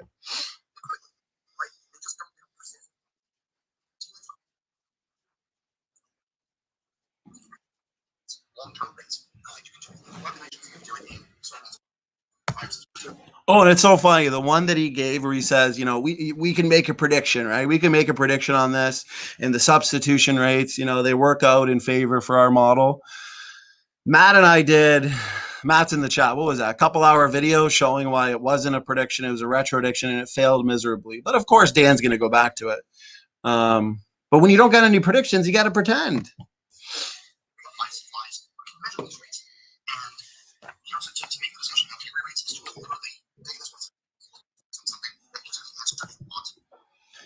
No, Dan, in this video, we focused on Swami Das and Erica's their main arguments in Swami Das's interview for Jensen's Y chromosome was that he ignored all these other Y chromosome pedigrees. That was their main argument. They accused him of ignoring them. They accused him of only using 2. And we absolutely demolished those claims. They will not admit they were wrong. Dan will not admit they were wrong. And Dan keeps going, hey, Dan, what's your favorite movie? And then Dan starts listing off his favorite books. Not the same topic, Dan, the pseudoscience man. And then he says, oh, SFT gives ad hominems.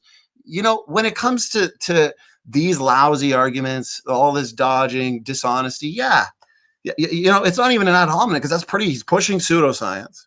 He's trying to tell kids non-life evolved into life, and then that life evolved into whales, pine trees, monkeys, banana plants, and humans. there's no evidence for that type of large-scale evolution. He won't take the abiogenesis challenge, and he's misrepresenting Jensen. I mean, there's no better way to refer to Dan other than what we've been saying.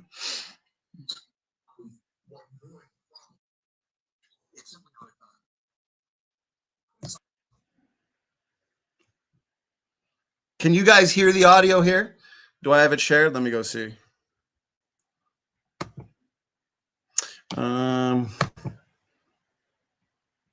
Stop sharing. I think I had it. Audio share. Okay, let's go back to it. All right, guys. Here we go. I'm going to mute myself again. We're going to play it some more, guys, okay? Because clearly it doesn't, the sound's not the greatest when I'm not muted. So here we go.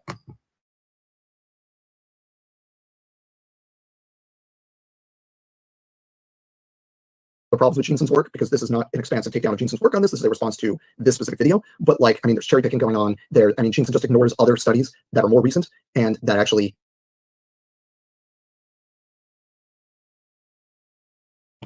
Did you guys see that? He literally just repeated their argument that I debunked. That he just repeated that Jensen ignored other studies. I mean, rip your hair out or what? I mean, it was just debunked in the video, and yet he had no response to the scally. Okay, guys, I'm gonna actually put this to bed right now. Okay, I've pointed this out actually in several videos. Even videos recently, I think in our last video, okay? So, and no response has been given. If Dan would have just did a simple Google search and updated themselves, okay? In 2017, and I actually went over this paper, I screenshot, this just came to mind again now, so I don't have the paper present right now on my computer. I guess I could look it up, but look at Ram Adonai's last video. I actually screen shared the video, went through it. So in 2017, a Nature Reviews genetic paper was published on the Y chromosome. The lead author was Chris Tyler Smith. And guess what? He's a long-standing leading voice in the field.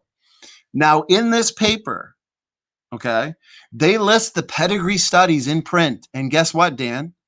Guess what? Repeating the same arguments that I debunked in that video. I mean, he didn't even address the Scali paper. He didn't address anything that I pointed out. They don't list in this paper in 2017. They don't list the 18 or so papers that Swamidas and other strawman critics say that Jensen missed. You know, at first it was laughable, but now it's becoming sad. And these arguments are so clumsy and weak. This all could have just been resolved if they would have just did a simple Google search. And I've already showed them this paper over and over again. So, you know, there's no excuse to saying that Jensen missed papers, for example, or, okay, here, let me screen share again, guys. Here we go.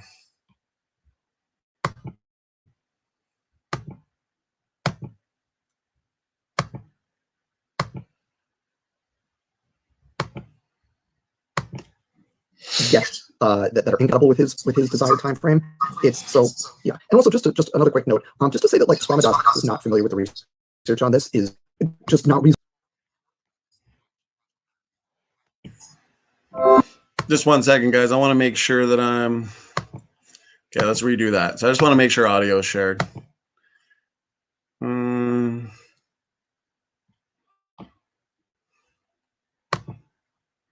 There we go. So now you guys can see why I titled my video the way I did. If you go over to the Peaceful Science forums, which I strongly recommend, is a really nice place for.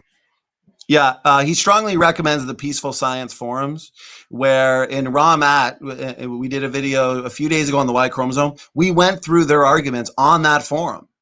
We went through them, the arguments that they parrot. See how he's recommending to go to that website where they got all these arguments that we debunked? They haven't been responded to.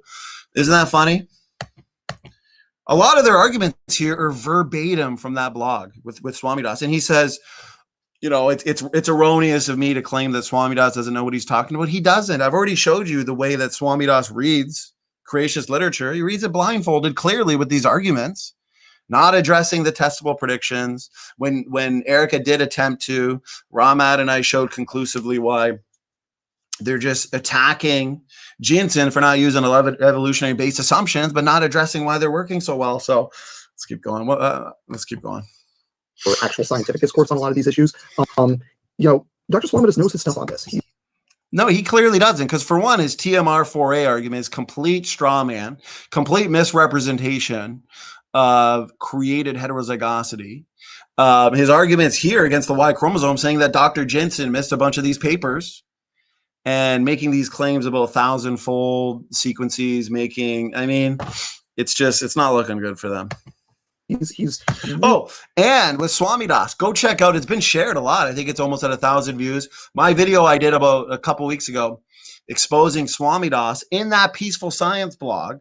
Okay, Swamidas made the most ridiculous argument about genetic diversity and levels of genetic diversity we should find in humans versus animals.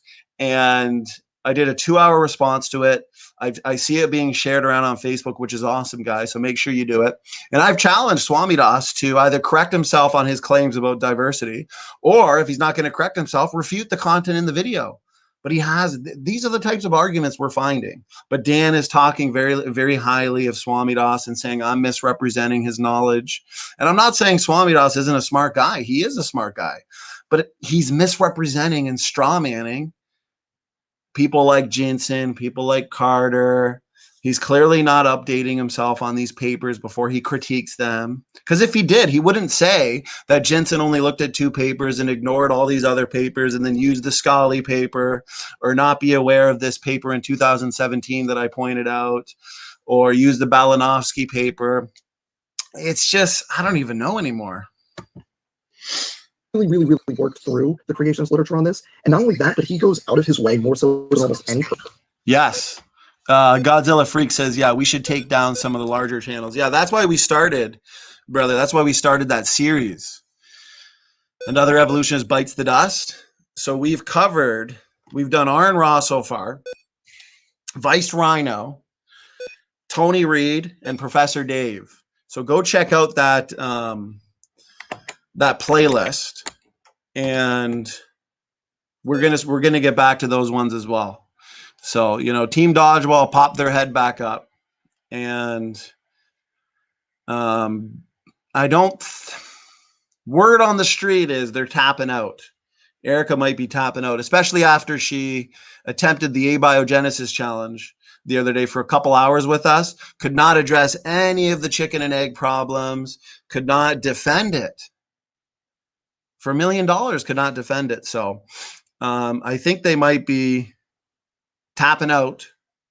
And if this is the best we can hope for in terms of rebuttals to our latest series of videos, then we'll finally be able to just strictly focus on our Another Evolutionist Bites the Dust series. But yeah, go check out the playlist for that series so far. Like I said, we've debunked Tony Reed, Aaron Ra, Professor Dave, Vice Rhino, and we've got another 100 videos saved that we're ready to respond to. So Godzilla, if anybody sees any specific videos from like the big namers that they want us to address, send either Raw Matt or myself the video and we'll get to it. Nebuchadnezzar says echo. Yeah, I didn't mute myself now for this portion because I'm gonna respond to certain things he's saying every 10 seconds or so. So there will be a little bit of a, yeah, actually here's a good thing I should respond to. Renwell says, Erica said she didn't know she was taking the abiogenesis challenge. So here's the thing. The abiogenesis challenge is really just a fancy way of saying, hey, come defend abiogenesis. And here's why I've called it the abiogenesis challenge. It's because, and you're going to see here, Dr. Dan, they scoff at our starting point of created heterozygosity, right? We have a starting point based on our model that God would have front-loaded the original created types, including Adam and Eve, with pre-existing functional DNA diversity. That's where we start from, and it has led to testable predictions. People like Dan, you're going to see him say it in here. He says, oh, there's no evidence for that. There's no real reason to start with the created heterozygosity model. So I've laughed at that. And I've said, for one, it leads to testable predictions. And two, you guys have no other plausible alternative. Therefore, if you're just going to ignore all the evidence for the created heterozygosity model, then give us a plausible scenario for a naturalistic origin of life, abiogenesis. And Erica has no excuse because she debated John Maddox on abiogenesis months ago, 4 months ago. And she's been stating since the 4 months since then, she's been saying that she's been looking it up. She's been studying it. She's looked over John's papers. And that after show was the after show of the debate with John Maddox and Smokey. It was versus, I think, James and Amy. And I was in the chat. I said, anybody who's willing to defend abiogenesis and evolution, come join the after show. And it was a great after show. I mean, Erica was there. James was there. Amy was there. We had this one guy, his name's Randolph, he's like the president of the Canadian Atheist Club or something. And then it was me, Sal, John Maddox, a bunch of us. And it was kind of like a 4-on-4 debate for a couple hours. And, Erica came in there and give me a break. She's been prepping for another chance to demonstrate the validity of abiogenesis for months. And that was just her excuse to try and say, I didn't know I was taking an abiogenesis challenge. It's just a fun way of saying, hey, listen, come defend abiogenesis, because we already know it's indefensible.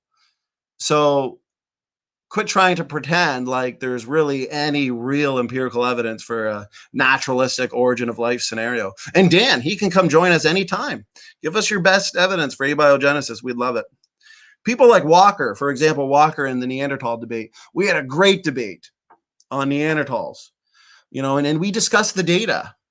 And we didn't even go the abiogenesis route because he didn't make such a fallacious argument by attacking our starting point. We all have starting points. It depends whether or not those starting points have retrodictions, predictions that flow from them. So that's the whole point. Erica's welcome to come join us any other time. If she feels like she, can do a better job at defending abiogenesis, come join us anytime. Matt, myself, John, Salvador. We've got Dr. Stadler, Dr. Ryan Hayes. We've done a ton of videos on this. So, okay, let's.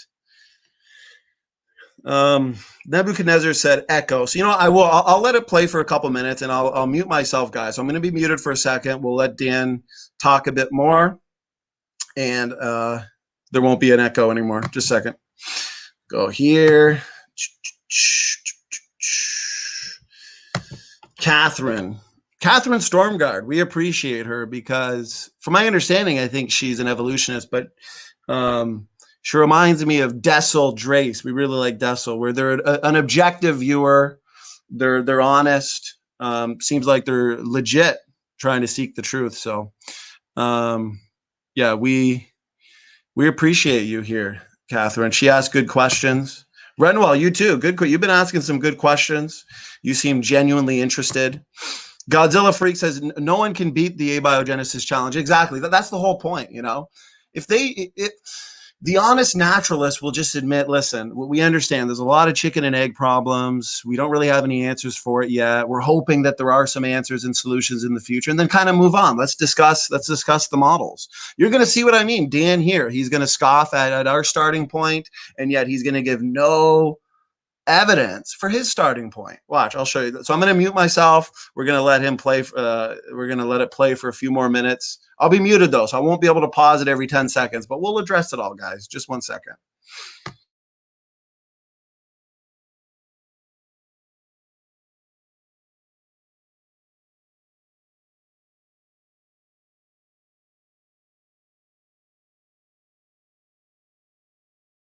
Person that I've watched or read or engaged with in this evolution creation discussion more than almost anyone I can think of. Basically, more than anyone I can think of. Dr. Swamidas goes out of his way to give creationists the benefit of the doubt in the context of these discussions. Certainly, he has a lot more patience than I do to assume that people like Jeanson are acting in good faith rather than knowing what they're saying is wrong and saying it anyway. So to say he's unfamiliar with this stuff is just silly. It's not reasonable. It's simply not reasonable. Yeah. Dr. Jeanson is not ignoring these studies. This is a straw man argument and a misrepresentation. He is going with studies that have actually done a rigorous analysis of the Y chromosome. These critics go through theoretical reasons why people wouldn't look just at the Y chromosome. This is bluffing. Just look at all the published studies that do focus exclusively on the Y chromosome. Just look it up on PubMed. You'll see that these critics, what they do is they shift the focus to the autosomal rates again. They'll claim that it's 50 times less than the Y chromosome rates, as if the two are actually comparable. This is what happens when critics such as Gutsick and Swamidas attempt to speak authoritatively outside of their field. And finally, his work covers a very pivotal portion of the entire genome, just 0.005% of the mitochondrial DNA or 1.8% being the chromosome. Listening to these critics, it has also become quite evident that they still do not understand why us creationists look to the uniparentally inherited DNA as the best way to determine ancestry, as the best way to... I have to pause and laugh there. Why do you only look at the mitochondria in the Y chromosome? Because since they are uniparentally inherited, you have a smaller effective population size. What that means is, in general, you have less variation within a population in those parts of the genome compared to the autosomes, chromosomes 1 through 22, which means you can fudge the data enough to get them to converge at the times you want. But there is no way to get any other part of the genome to converge where you want. That's why they focus on that. And Jeanson actually in his book, Replacing Darwin, basically, he doesn't quite say it, but he strongly implies that you can only do this kind of analysis with mitochondria and Y chromosomes. And that is just so wrong. It's comically wrong. You can do it with the rest of the genome. We do it with the rest of the genome. There are specific techniques to deal with recombination so it doesn't bias your results. And if you screw up and you miss the recombination and you use recombination in calculating your results, you know what that does? It makes your results artificially sooner than they would be. So the number you get in an autosome, if you're doing coalescence analysis, you're doing these same techniques using whatever mutation rate you want to use, the number you get for like the X chromosome, for example, which if I recall, don't quote me on this, I think it's about 500,000 years coalescence time for the X chromosome, most recent common ancestor. So it's outside, it's longer than the Y chromosome and the mitochondrial DNA. When you do that, if you messed up and you didn't successfully account for recombination, that means that your number is artificially recent. So the challenges associated with doing it for other parts of the genome hurt the creationists, because if you screw up and fail to account for those complications, then your number gets worse for them. So you can do this for other parts of the genome. We do it for other parts of the genome. It's just creationists don't like to because you don't get the answer you want. You get more variation, takes longer to converge. To differentiate between the models, creation versus evolution. Creationists and evolutionists can both agree that the Y chromosome and the mitochondrial DNA, these DNA compartments being the non-recombining DNA, being the uniparentally inherited DNA, we can agree that the DNA differences are the result of mutations over time. When it comes to the nuclear DNA, creationists invoke created nuclear heterozygosity. So we're going to invoke, so the reason you can't use the rest of the genome is we're going to invoke an unobservable, untestable mechanism that requires divine intervention at some point in the past, possibly after creation, because even if you have lots of created heterozygosity at the start, you just don't have recombination rates that are sufficient, plus the flood bottleneck messes with your amount of variation again. So you're probably going to need either an infusion of genetic diversity, or you're going to need, again, supercharged recombination rates. So this created heterozygosity model is absurd, and I have a video on it, and you could find my video on it. I'm so glad he brought it up here. That's great. I've already talked about this. It's a ridiculous idea that is completely incompatible with reality unless you assume lots of unobservable divine interventions, not just at creation, but since creation. And it doesn't work. There's no way to make the created heterozygosity model work. And Jeanson actually says it's created heterozygosity and natural process, the CHNP model. And it doesn't. Jeanson in his math, he just hand waves away how that recombination math is supposed to work, because he ignores intragenic and specifically intraexonic recombination. So he's saying you can get lots of variants along a chromosome when the homologous pairs do crossing over. But if you look at the per chromosome recombination rate, it's about 1.2 to 1.4 crossovers per generation. And some of our genes have like 800, 1,000, 1,200 different alleles just for those specific genes. So you would need tons and tons of recombination events within that gene. And repeat that, for every gene on the chromosome. Just the rate's too low. It doesn't. This silly created heterozygosity hypothesis makes no sense. But that's par for the course when it comes to creation science. Which actually makes sense both scientifically and theologically. Didn't plan that. Evolutionists assume mutations as the source for all DNA variety, as the source for all genetic diversity.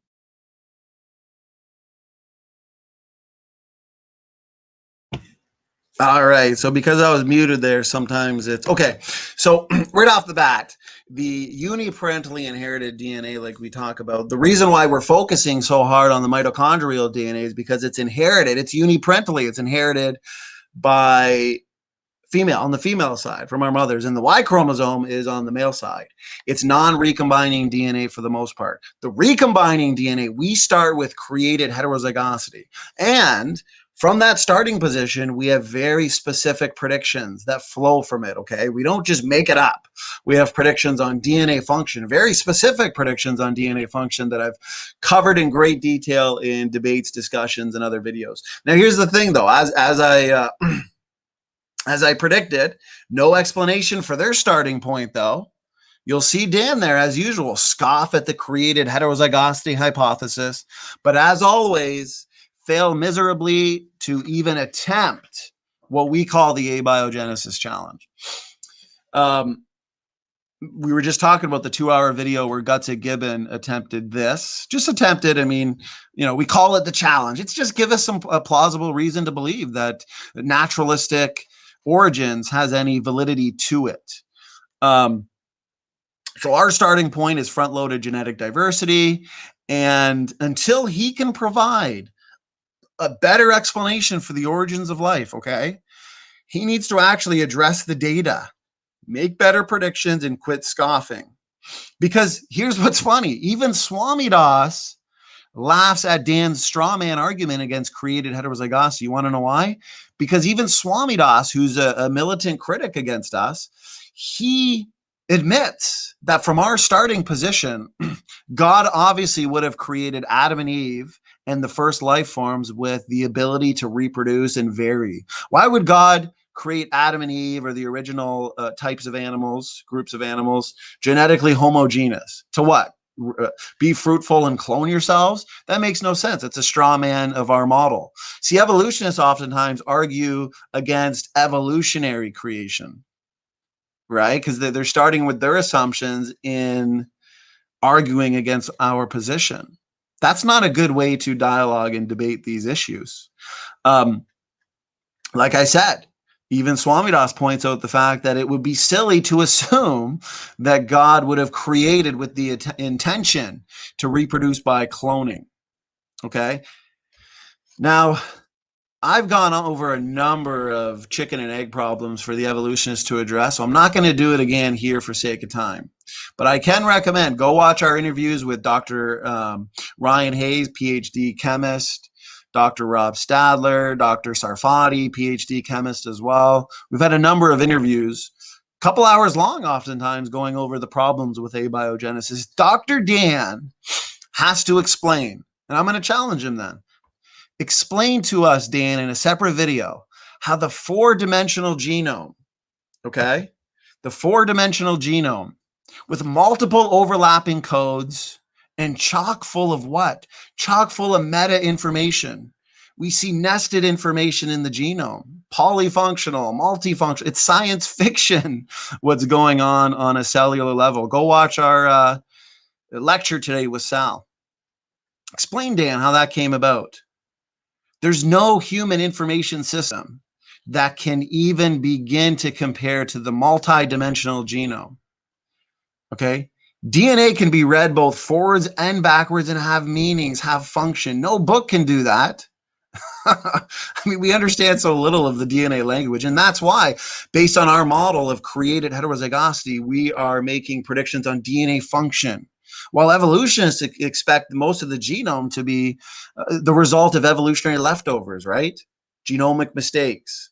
So they're expecting a lot of junk, but they're not making any real future testable predictions. We are confident enough to say that based on future genetic knockout tests, extensive knockout tests on mammals, it's never been done on humans. It's unethical, of course, for obvious reasons. But the more tests they do, the more functions will be discovered. Here's another thing I want to point out that sometimes I find evolutionists forget. The genome set of instructions, it's not just a simple linear array of letters, okay? It is dynamic. It's self-regulating and it's multidimensional, as I was talking about. The fact that it's multidimensional and polyfunctional means that these mutations that accumulate from generation to generation, the more functional the genome is, the more deleterious these mutations are. Now they're not so neutral. Now they're effectively neutral. They're nearly neutral. You get a mutation that affects a gene sequence based on the fact that we're looking at a genome that's multidimensional, multifunctional. It is going to negatively affect a whole bunch of things, which means there's shelf lives on genomes, which means the evolutionists are going to have to provide us a type of natural selection that can filter out all these mutations. Here's the problem. Mutations are accumulating faster than natural selection can remove those mutations, right? So now we have a problem of mutation accumulation where selection can only see the worst and can only see the best. But those effectively neutral mutations that escape natural selection, they build up from generation to generation to generation. It is problem after problem, not only for chemical evolution, but also biological evolution. Now, look at the different hypotheses. You got the RNA world hypothesis, that's dead. Protein first is dead. I mean, there are chicken and egg problem after chicken and egg problem. The polymerization problem, the chirality problem, the information problem. Okay. Our DNA is not just chemistry, it's coded information. You get all that chemistry right, now you have the problem of introducing the information. Okay. Information in a book is not just ink on paper. If I were to just spill ink on paper, it's not going to read a coherent message. Okay. It needs to be arranged. The ink molecules need to be arranged in words, sentences, paragraphs. This is where you get the information. Okay. So even if they get the chemistry, the necessary chemistry, how do they get the information, Dan? I'd love to see if there's no plausible scenario in what we know about the chicken and egg problems that abound for abiogenesis, that means naturalistic evolution is dead in the water. And a lot of times they want to say, okay, we'll just give you the first life. Okay, you're just going to give us the first life. You're going to give us an intelligent designer, and then you're going to assume that that intelligent designer just designed the first single cell and that's it? Left the first single cell to evolve into all the life we see today? No, we're proposing, based on our model, that God would have created life forms with pre-existing functional information, and we can make predictions. And guess what? We see epigenetic modification. There are millions and millions of switches in our genome. Just be ready and willing to be turned on and off based on environmental stimuli. Forward-thinking mechanisms in our genome, redundant mechanisms.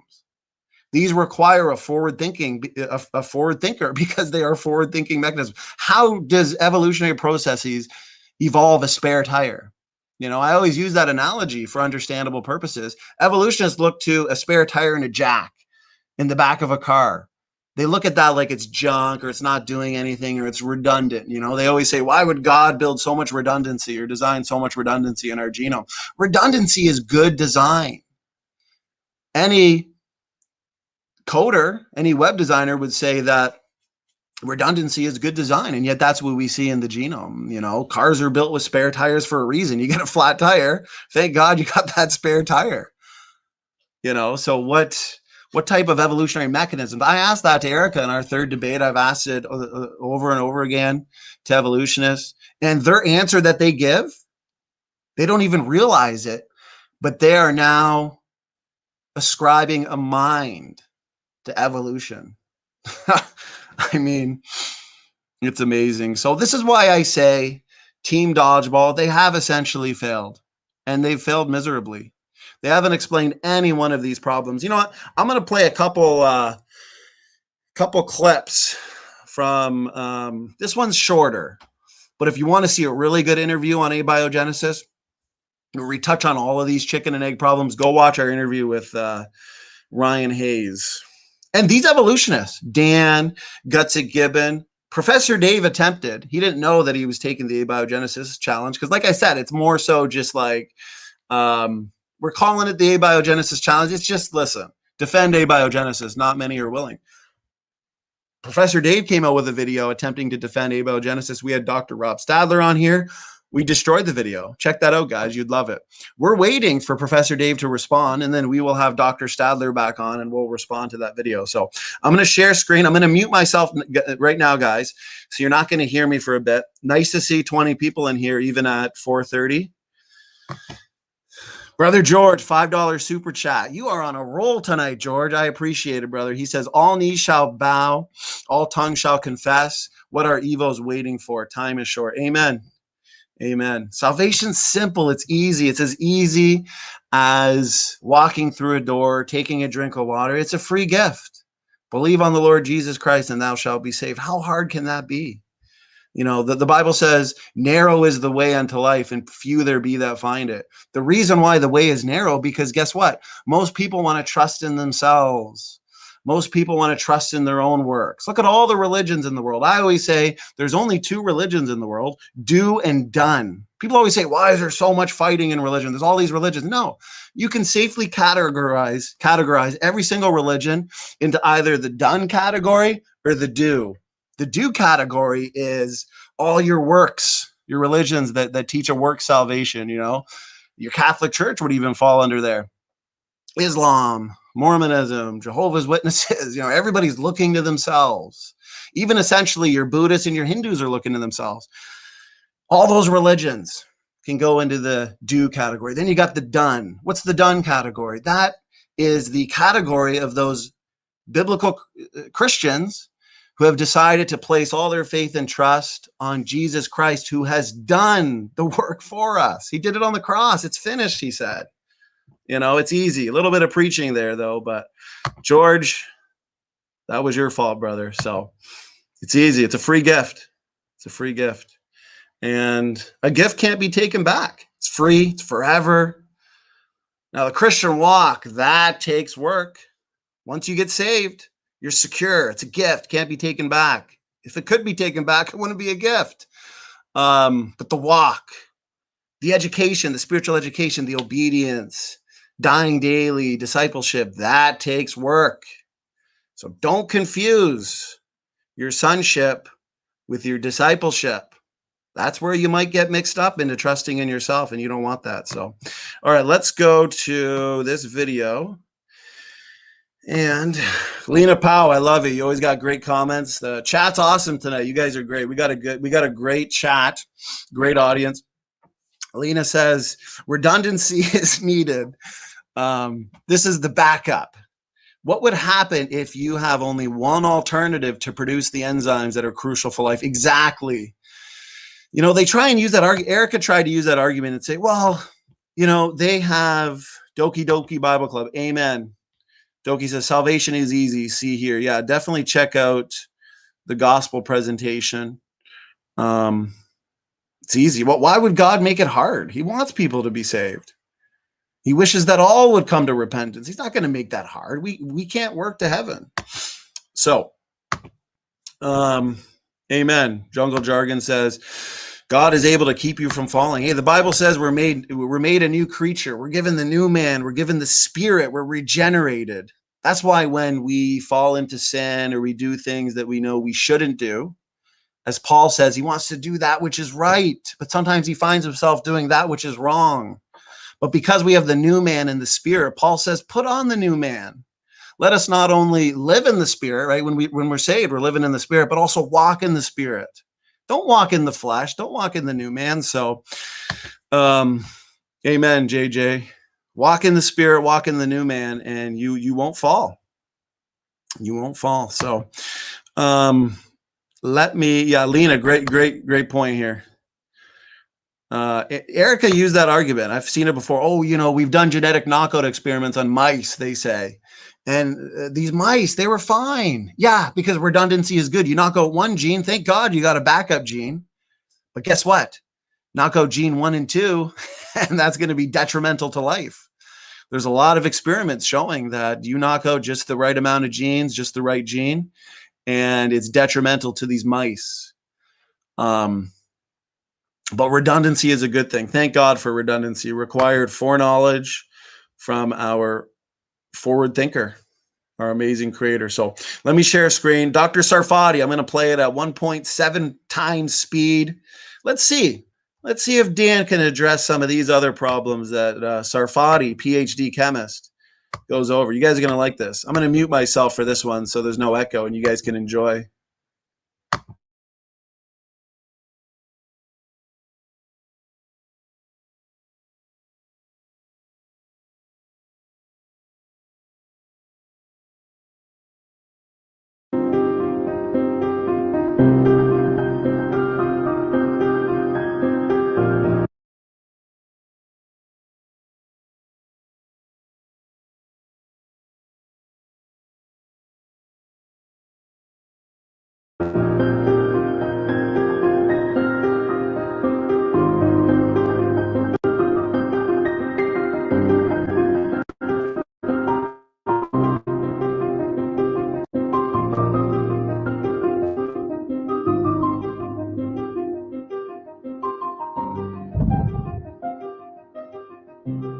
For all those who appreciate the work that we're doing here on Standing for Truth, please hit that subscribe button because we are just getting started.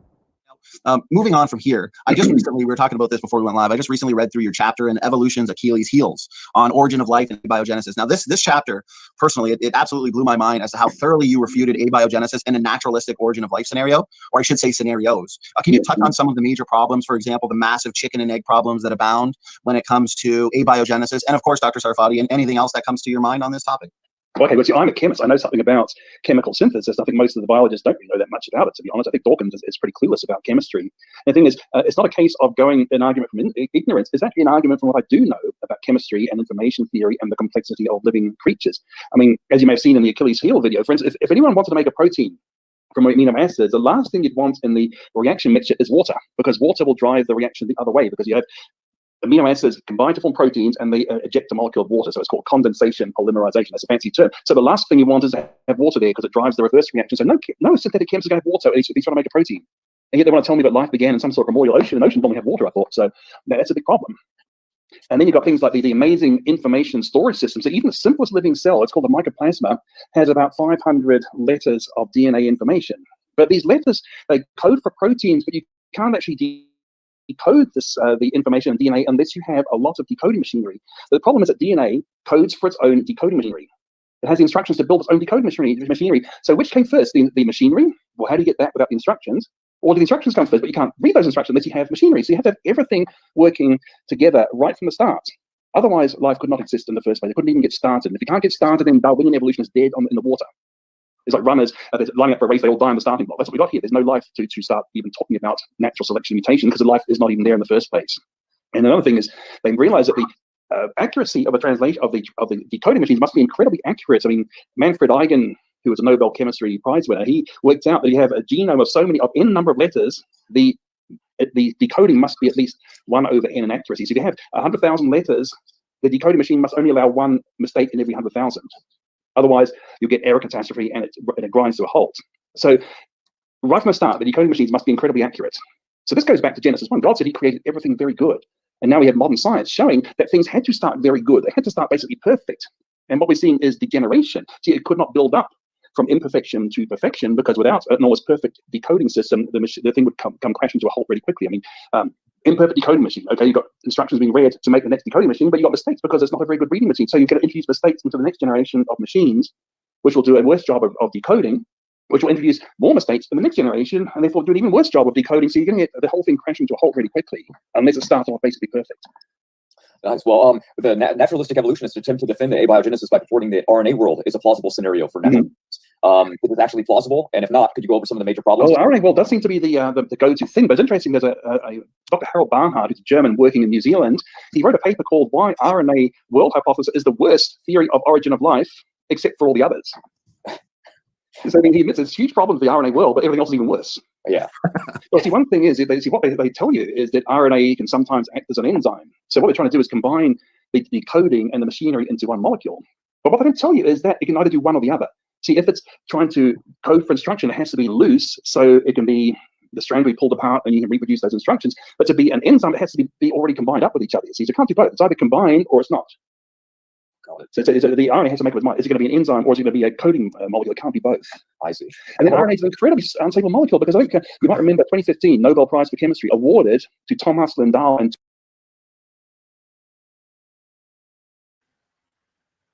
I wanted to point out that I like how he says it's not an argument from ignorance. It's an argument from biochemistry, from empirical science. There's no plausible or empirical explanation for all of these chicken and egg problems that abound with all of their hypotheses. RNA world, metabolism first. And they hope, dream, and imagine that life will originate in some warm little pond. And they'll say, give it enough time. More time means more degradation.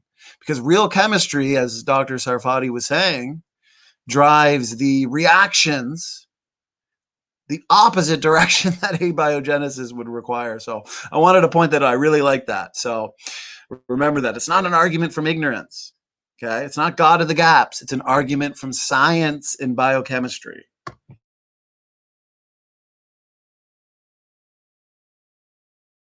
to others, because Thomas Lindahl discovered that DNA breaks down incredibly quickly. It's just very vulnerable to ordinary chemistry. So he realized that living things must have amazing repair machines to undo the chemical damage that you suffer every day. Every day, each one of your cells has about 1 million DNA letters damaged, but you have chemical machines to repair them. Otherwise, you'd be a mutated mess really quickly. You couldn't survive. So this is why the Nobel Prize was awarded in 2015. Once again, we're looking at more forward-thinking mechanisms in our genome. These DNA repair mechanisms. How many breaks did he say a day? 1 million breaks that are repaired, or else there'd be what? Mutational breakdown, and nearly right away. So, Praise, you there? Okay, you want to stay in the back? No problem. Yeah, so let's keep going. This is too good. I love this. Sarfati kills it here. Doki Doki. Greatest hoax on earth. Yeah.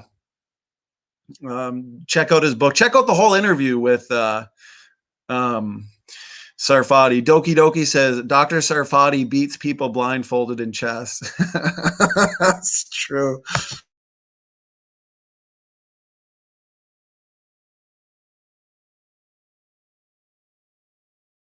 For the discovery of instability of DNA and the needed chemical repair machines. But RNA is about 100 times less stable than DNA. Wow. So therefore, the idea of RNA arising in a primordial soup when it's a very unstable molecule, it doesn't make any chemical sense. In fact, even the building blocks are very unstable. I mean, ribose, adenine. I mean, for instance, even Stanley Miller, you may have heard of him, the great grandfather of the origin of life experiments. He did experiments to show that ribose disintegrates in boiling water and even in ordinary water. So it looks like right from the start, based on what you're saying, Dr. Sarfati, they would have a major issue trying to even get the building blocks for RNA. The building blocks, as you said, are incredibly unstable. Mm-hmm. Well, for instance, they talk about ribose being formed by formaldehyde in an alkaline solution, but what they have to do is they have to stop the reaction at a certain precise time. Otherwise, there's a reaction called the Cannizzaro reaction. When you have alkali and sugar, it'll actually decompose them. So you have to have someone stopping the reaction before the stuff starts to break down again. And that's, I think, Dr. James Torres talked about this. He's a leading synthetic chemist in the world. And he talks about how any real synthesis, you have to control the time. You must stop it at the right time. You must have the reactions in the right sequence. You must control the pH, which is acidity or alkalinity. You have to control the temperature. All these things have to be controlled. Otherwise, things break down. Primordial soup wouldn't have an organic chemist doing all those controls. Right. Good point. And aren't a lot of these RNA world experiments highly controlled, highly manipulated, highly contrived? Well, you see, what they're doing, what they have to do is trying to work out how the first self-reproducing organism arose. So what they're not allowed to use is artificial reproduction scenarios. Like they talk about evolving RNA sequences, but what they're doing is they're artificially reproducing RNA in a way that wouldn't happen in nature to try to explain how the first self-reproducing RNA arose. But they're using reproduction to try to do that, and they haven't even succeeded, by the way. But even their methods don't make sense because they're using what they have to explain to produce. They're using reproductive machinery to explain how reproduction came about in the first place. How about the carbohydrate first hypothesis? Carbohydrate first. Well, wait a minute. See, the thing is, carbohydrates, that's just sugars. As I said, sugars are unstable. I mean, that's the thing. They make them in formaldehyde called a Butler-Off or Formose reaction, but you have to stop that at the right place to stop these sugars from decomposing. I mean, that's the thing. Our ribose instability is very well known. So, I mean, carbohydrate first doesn't really make any sense. And also, carbohydrates, they neither code nor do any work. Right. You see the energy molecules, sometimes structural molecules like cellulose. But you see, in living things, you have the nucleic acid, DNA as the information storage system, and proteins do most of the chemical work. Most of the machinery is proteins, information, DNA. I'm not sure how carbohydrates are going to fit into that. Right. Good point, Dr. Sarfati. What about somebody who, I guess we got a question here from the audience, I'll throw, somebody who would say, if proteins can last for some time in the water, it's then possible to have them participate in the process. Why is that a problem? Okay, see, but you can't have it both ways. You can't say, well, we've got billions of years to perform chemical evolution, but with billions of years, you've got time for the proteins to degrade. So the thing is, time is the enemy, not the friend, because the longer you leave it, the more the longer time you have for the reaction mixture to get to equilibrium, which is away from proteins, away from the polymers, and back to the monomers. And the thing is, how do you get the proteins in the first place? Because you can't just, I've got some amino acids from the Miller experiment, which are very dilute and very contaminated. Let's take that to the next stage and see if we can get proteins out of it. They never can do that. Because you know what they do? They say, well, we found a trace of glycine or alanine from the Miller type gas sparking experiment. So let's go to a chemical company and buy pure alanine, which is left-handed. Let's activate and see if we can get some polypeptides happening next. They can't do that. I think this is the sort of step they do. Every time they admit the idea, you've got isolate and purify the material, and then put it into a carefully controlled reaction to do the next step and the next step and the next step. It doesn't work that way. No one's going to spark gases and then try and expect proteins. You'll never find proteins in the Miller type experiment.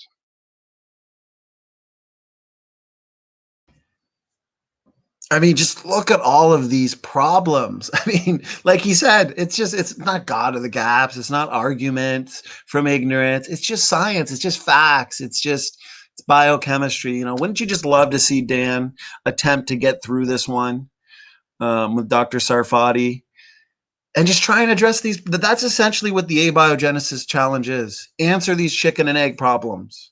Okay, answer the problems associated with the RNA world hypothesis, the metabolism first hypothesis. There's all very fatal blows to every single one of these hypotheses that they purport.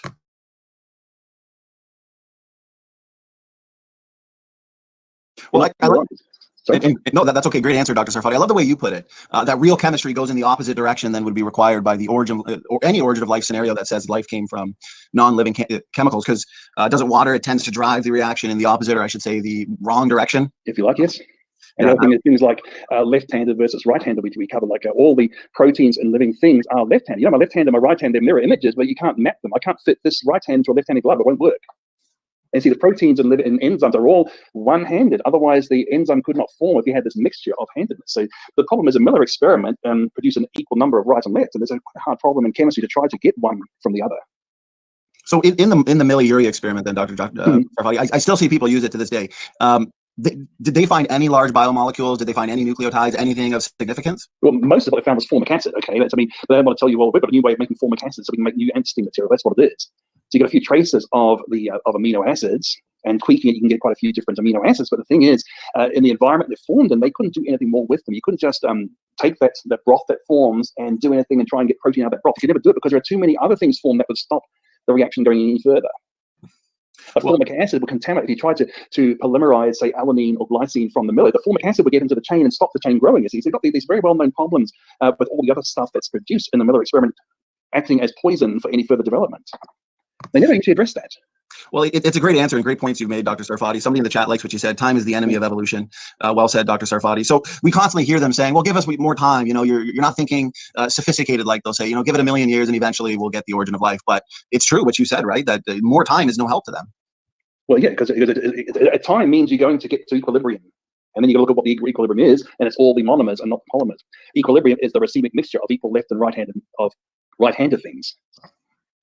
See, there's actually a method, it's called amino acid racemization dating method, because they find that over time, after an animal dies, the amino acids and the proteins will go to an equal mixture of left and right handed. That's supposed to be a way of working out how long the thing's been dead. So a long period of time, you're going to get the racemic mixture back, equal left and right-handed mixture back, and you get the proteins broken down. DNA shouldn't last even a few million years, even if it was frozen. And this is actually a lead into another topic we can cover about how we found DNA in dinosaur bones. Right. Yeah. Which dated to about 10 times the maximum possible survival time of DNA. Yeah, that's amazing, Dr. Sarfati. You mentioned it a bit earlier in the fact that, well, for one, I've just got so many points written down from what you're saying. I like the fact that RNA is more unstable than DNA, and DNA is unstable itself. So that seems like a final straw. But the question I want to ask, and I know the audience will enjoy hearing an answer to, the evolutionists, the naturalists, they'll say, well, okay, fine, we don't have an answer for origin of life, chemical evolution, abiogenesis just yet, but that has nothing to do with biological evolution. Can you touch on that? Is it totally different? Or is that a valid argument that they use? Well, I think it's actually an admission of defeat, really, if they try and say that origin of life isn't part of evolution, when for decades the theories were called chemical evolution. There are departments of universities that are working on this called chemical evolution. That's what it used to be called. Now they say, well, it's not evolution at all, it's abiogenesis, but that's actually a bit of historical revisionism. And the point is, when you look at some of the evolutionary textbooks, I've got examples of magazine like Scientific. See, Dr. Sarfati makes a great point there.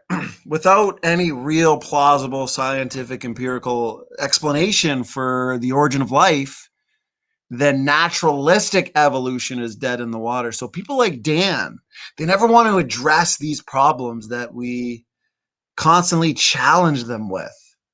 But then they want to scoff at our starting position, straw man our position, argue against creation by invoking evolutionary creation, naturalistic creation.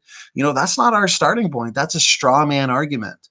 And if predictions can flow from our starting point, like the created heterozygosity hypothesis, that starting point, and even militant critics of biblical creation, young earth creation like Swamidas, would admit that proposing Adam and Eve would not have been created genetically heterogeneous versus homogeneous, that's a straw man. It makes no sense theologically and scientifically for God to create Adam and Eve genetically homogeneous, which just means no DNA diversity, no DNA differences. They would essentially produce clones. That's our starting point. And guess what? Predictions have flown from it. Predictions on DNA function. And what's funny is those predictions come true more and more every single day with the DNA elements, for example, like the retrotransposons, the ALUs. We know pseudogenes are now showing to be important for healthy life processes in the cell when they've always asserted that these pseudogenes are nothing but genetic mistakes. And we can see that the vast majority of the genome has activity. And Dan will say this activity is just spurious. It's not useful activity. When in fact, that's ridiculous. Why would the cell transcribe all of this useless junk? Natural selection, if deep time evolution was true, would have eliminated all of this junk, all of these pseudogenes, all of these retrotransposons millions of years ago, because it would be wasteful of energy and resources for the cell to transcribe all of this information.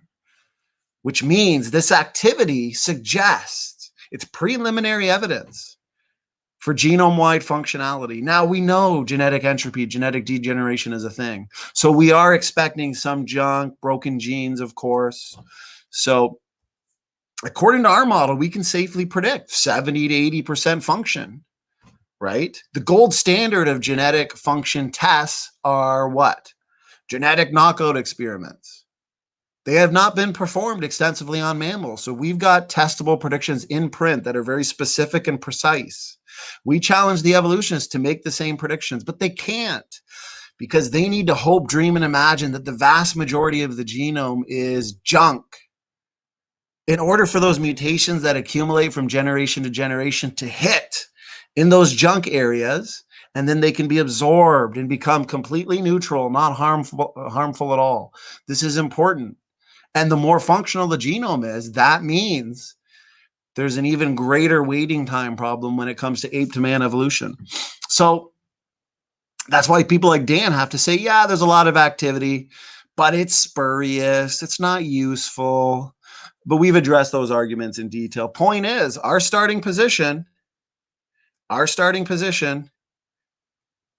leads to testable predictions. Now, Renwell says, wouldn't it only eliminate them if they were detrimental? See, here's the thing. If you have a lot of genes that are useless, they're not really doing much, well, the natural selection is not really going to preserve them. Or if they stay within the genome, they would accumulate so many mutations because they're just useless. Natural selection doesn't need to conserve those. But yeah, we see a lot of conserved regions in the genome too. So Praise, don't come in here and ruin my train of thought. You were hiding under the back there, Praise. How do you like the new background? Loving it. Oh, did you just do that now? Yeah. Okay. All right, let's get more to the we're almost done. Oh, go ahead. Praise is in and out. Okay, just 1 second. I am going to yeah, so especially a lot of these ALU sequences, these retrotransposons, you know, mutations would have mutated them to oblivion, you know, but we don't see that because if they're that functional and essential to the genomes. You know, there's a certain class of retrotransposons. I asked this to RJ Downard in our debate, where in mice, if you knock it out, snip, get rid of it. Well, the mouse will stop developing because its developmental process depends on that specific class of retrotransposons. But the evolutionists say that these all inserted themselves millions of years ago, and then those functions were co-opted. So were these mice just not having children for millions and millions of years until they co-opted the function? The retrotransposon co-opted the function. So, you know, they're involved in gene expression, embryological, and we know so little about the embryological development. You know, what exactly happens on a DNA level? You know, what are each step? So now here's the thing with yeah, good question from Renwell. That's the problem too, is the fact that selection can remove the most detrimental of mutations because selection can see it. And then selection can amplify the best beneficial mutations. We see beneficial mutations. We see sickle cell anemia has a significant advantage. The melanoprotein mutation, for example. Now, still though, beneficial mutations are rare. When they do happen, they're typically reductive, right? Sickle cell anemia has a significant advantage, but it's due to what? Broken cell, broken protein, degraded function. You know, a lot of these beneficial mutations, they're about 1 in a million. Lenski's experiment has told us, but then they're reductive when they do happen. So yeah, it'll amplify the best beneficial mutations, get rid of the work, because right, natural selection is a fine-tuning process, but it's those effectively neutral ones, the ones that selection can't really see, can't really do anything with. They just build up slowly and slowly. Now, no analogy is perfect, but I like pointing out the fact that it's like a single spelling mistake in a book the size of an encyclopedia.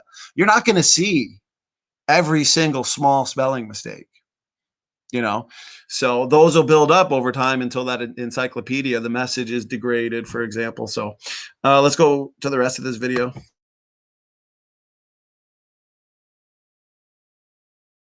American devoted an issue to evolution and started off with the origin of first life from non-living chemicals by chemical evolution. Okay, so they certainly used to regard this as part of the materialistic worldview. You've got to get a simple self-reproducing cell before you can even start talking about Darwinian evolution. And it's interesting that Anthony Flew, who is the world's leading atheistic philosopher for decades, he was an Oxford guy like Richard Dawkins is, and he said that Dawkins and Darwin overlooked that their theory began with something that had reproductive powers. And this is what a real theory of evolution must account for, to get to this being with reproductive powers. And he says that the findings of 50 plus years of DNA research are a very powerful argument to design. There was this idea that the whole problem with chemical evolution, that's what convinced Anthony Flew to become a theist when he was an atheist for decades before then. Right. Yeah, that's another good answer. I like what you said there. It's an admission of defeat is exactly what it is, because evolution's dead in the water. You know, naturalistic and evolution and materialism. Well, one last question, Dr. Sarfati, till we move on to a different topic. You mentioned, we were talking about it before we went live, topoisomerase. Oh, yes. Could you touch on that maybe for the audience? I think that would be a good topic. Okay, now the thing with DNA, it's a double helix. You know, it's like a long coiled molecule. I mean, some of you who are older might remember when you had landlines with telephone coils. Okay, I mean, I'm showing my age a bit, I guess. The point is, it's DNA of each of your trillions of cells. You take one of the DNA from one cell. If you lined everything up end to end, it would be about 2 meters long. But it's only a few atoms thick. And you think of coils, they get tangled up very easily. So in fact, living things all have a detangling enzyme and different types of them called topoisomerases. And one class is called gyrase. Okay, what it does, it snips the DNA and does a bit of rearranging and then slices it together again. See, otherwise, DNA would be tangled up and you couldn't actually decode it because it would get tangled up when you tried to decode it, but get tangled up when you tried to reproduce it. See, so without these enzymes working in every living thing we have, DNA would be too tangled up to use. So you think of what topoisomerase means. It has to do three things. It has to cut, it has to move, it has to splice back together. So any one of those processes would not be good enough. You'd have to have every one of them working together. So in fact, one class of antibiotics that you might take if you're really quite sick is called the fluoroquinolone antibiotics. And what that does, it stops the topoisomerase putting the thing back together again. So the bacterial topoisomerase go through the DNA, they chop it up, but don't put it back together. So DNA is chopped to smithereens and the bacterium dies. Right. But then you've got the other chicken and egg type problem is that the instructions that do topoisomerase are coded on the DNA, but you can't read those instructions unless you have topoisomerase in action, making sure the thing doesn't get tangled up in the process of trying to read it. So you've got the thing that the DNA can't work without topoisomerase, but you can't build the topoisomerase without the instructions, which can't be read unless you've got those enzymes already doing their work. Oh, it's so bad for them. Chicken and egg problem after chicken and egg problem. Oh, it goes all the way, yeah. Yeah, it's amazing. I could talk about this all day. I know the audience could listen to it all day. So I guess before we move on to the evidence for a young Earth, young world, Dr. Sarfati, I am curious, given everything that you've said, are researchers, let's say in this field, are they advancing at all in origins of life research? I think they're actually finding more and more problems. Right. I mean, for instance, we didn't know about the motor ATP synthase, which makes the ATP. It's the world's tiniest motor. I didn't know about this 25 years ago when I first started with the ministry. Okay, so that's something which is, again, a new thing that's been discovered. I mean, we're finding more and more things that make the cell far more complicated than we even knew 20 years ago. So the more discoveries we have, the more problems are being found for evolution. Quite the opposite of what you hear in the propaganda, that science is solving the problem. No, it's actually finding more and more roadblocks to evolution than we had before. So the more we discover, the worse it gets for them, the more problematic it becomes. Well, very much, especially when it comes to the origin of first life, yes. Yeah, that's amazing, Dr. Sarfati. I'll hand it over.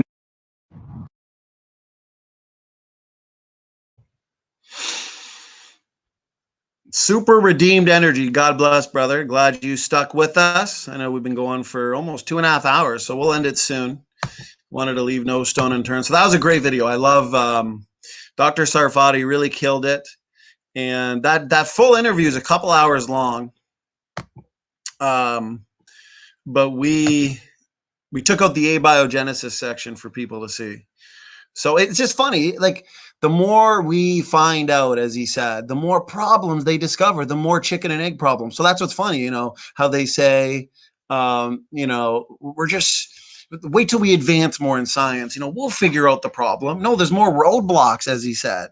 So, yeah, it's crazy. Dwayne Burke, good to have you here, brother. Good to have you here. Good to see you as always. God bless. Doki Doki, thank you for the super sticker. Renwill's asking good questions. Yeah, natural selection is best understood as differential reproduction. Who's reproducing the most? Who's having the most babies? That's the problem, though, is there's so many mutations that are essentially bad. They're damaging. They're deleterious. But they don't really have a significant effect on what?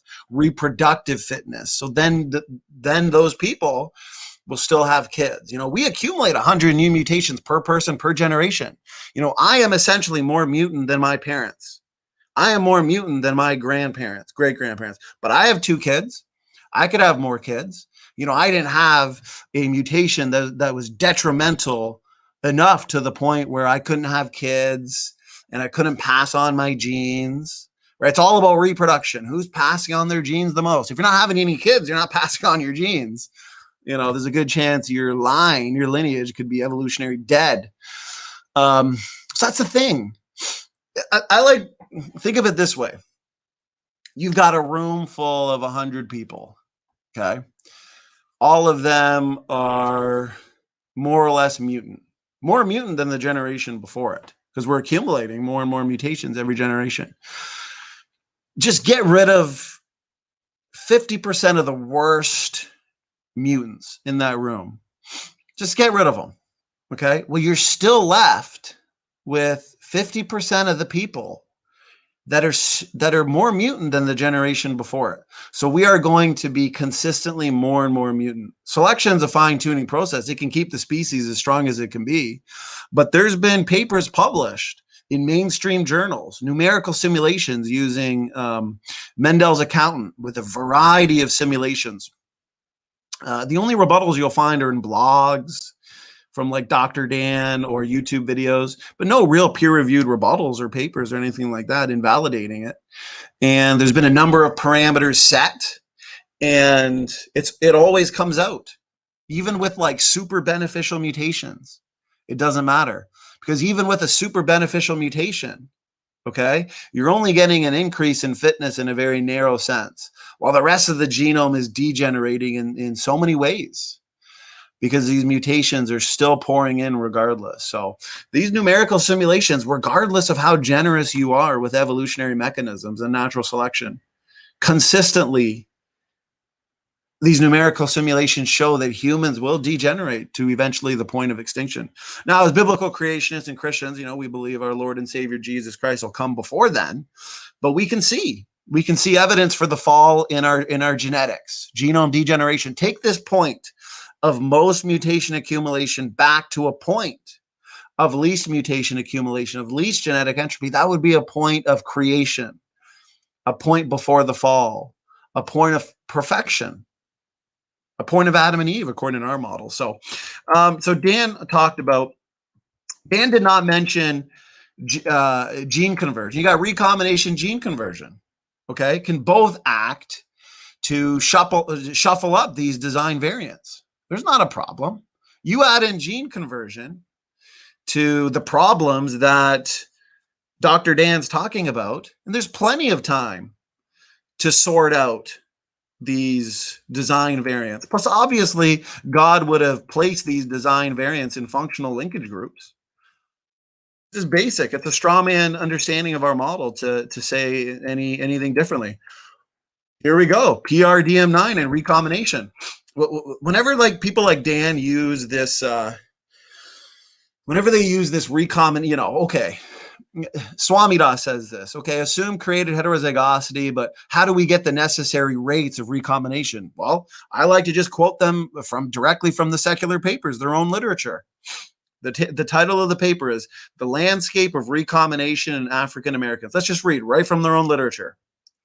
We have shown that PRDM9 alleles that bind a novel 17BP motif and occur at greatly increased frequency in people of Western African ancestry have led to a shift in the recombination landscape compared with people of non-African ancestry. The larger number of hotspots available so there's a larger number of hotspots, recombination hotspots in West Africans. Because the evolutionists, they'll say, well, there's evidence for more genome scrambling, evidence for more recombination in Africans. And then they'll conclude that must mean they're older. They're older than non-Africans. They're older than we would say Adam and Eve were.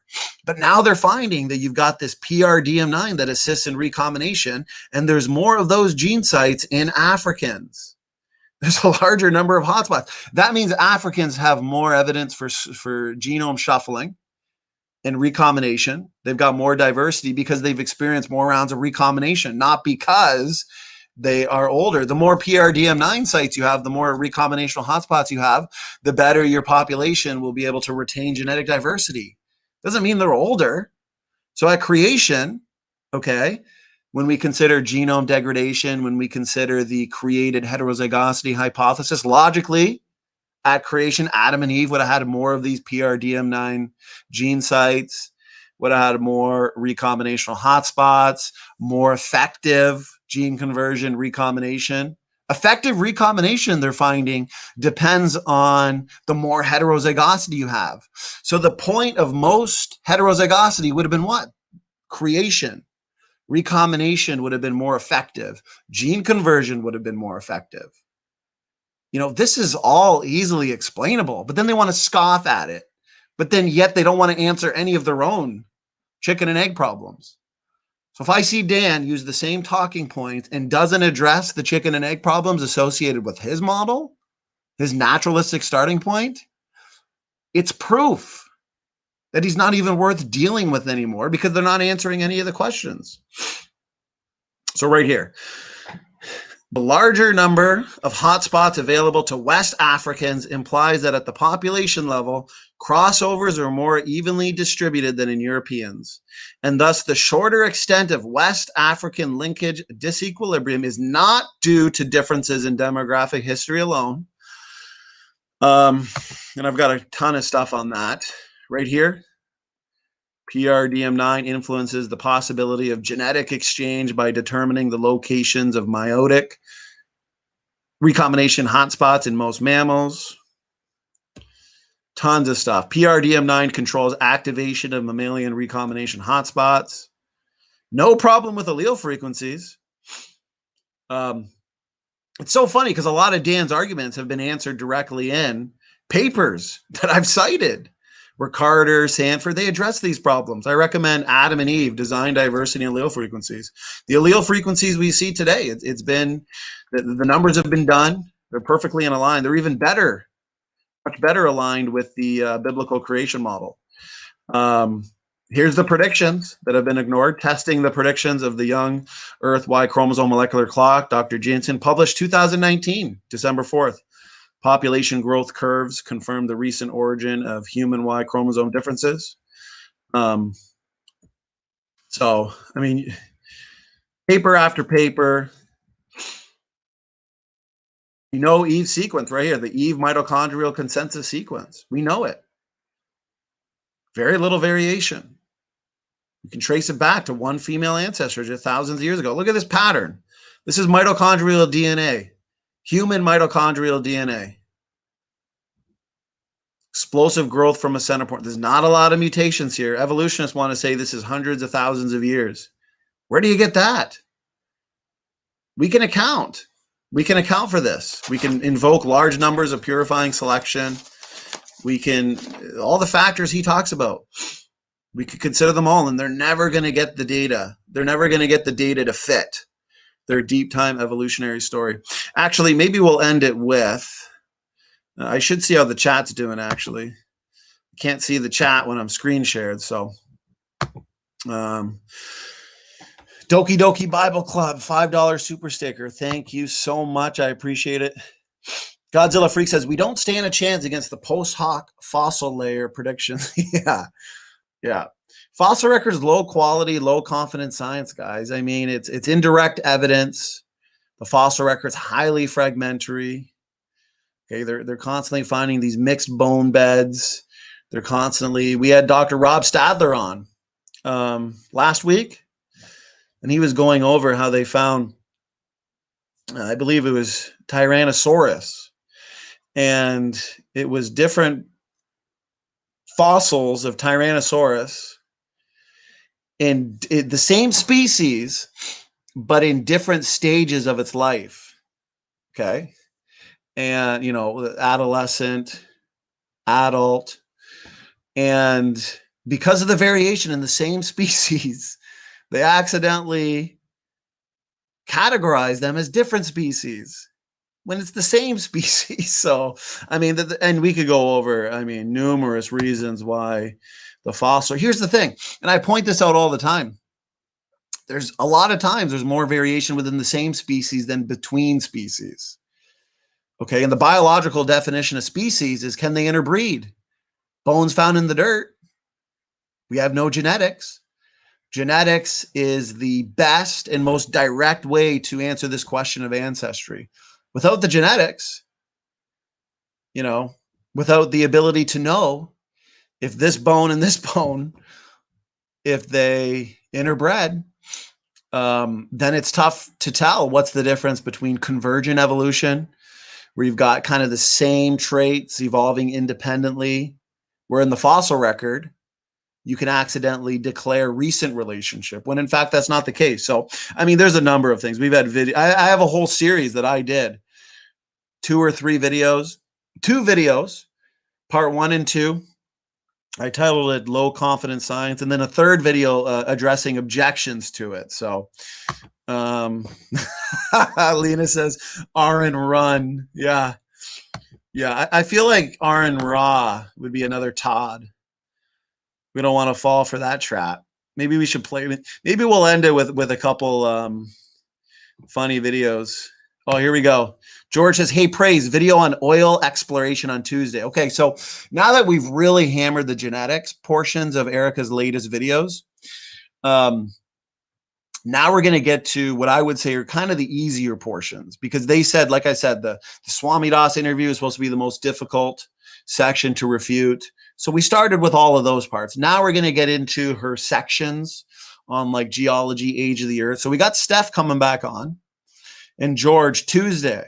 We're going to debunk Erica's arguments on oil exploration and how uniformitarianism is needed, deep time evolution is needed for oil, things like that. So that's going to be a lot of fun. We've got some debates set as well. Doki Doki says, Standing, take your children to X-Men school. Yeah. Yeah. If only, I'm sure evolutionists hope, dream, and imagine that mutations could do what they apparently do in the Marvel universe with some of those extraordinary powers that your X-Men have. Wouldn't that be nice? So let's, yeah. So the recombination, PRDM9. What else did Dan say there? And his objections to created heterozygosity. We've addressed it all, you know, and that was, it was just a sad rebuttal. And I think I've made that evident. I addressed those arguments. Let's end it with a couple videos. Let's end it with a couple videos, couple laughs. Here, I addressed it in my recent debate with Just a Walking Fish, who was, I would say, trained by Team Dodgeball themselves, because especially his arguments with Neanderthal phylogenetics are Dan's arguments that they think are irrefutable. So I'm going to go, here we go, TMR4A. I addressed it directly in that debate. I am going to, so there's no echo, guys. I'm going to mute myself, and then we're going to listen to that too. Just leave no stone unturned on this. And we already know there's going to be no response. So let's have some fun. This has been too fun. With these evolutionists, we got job security for life. Okay, just 1 second.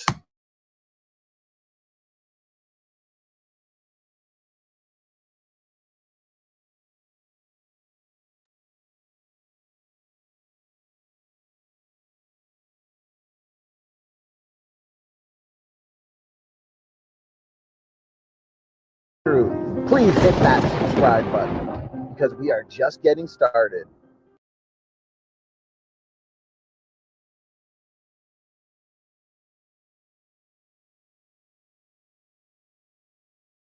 For $5, question for this isn't addressed to anyone, so either of you can comment on this if you like. I have a feeling this is for Standing, just knowing the history of it. Probably. Swamidas actually concedes the most recent for allele argument actually takes millions of designed alleles into account. These aren't made by mutation. Explain, please, dude.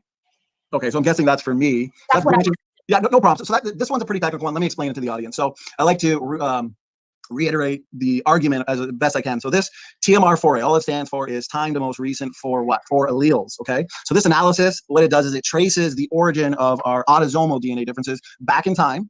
And also, though, this is important, okay, because it comes down to recombination. This analysis actually incorporates both recombination and mutation. So the researcher can then follow lineages to the point where this TMR4A point is where 4 lineages are present in the human population.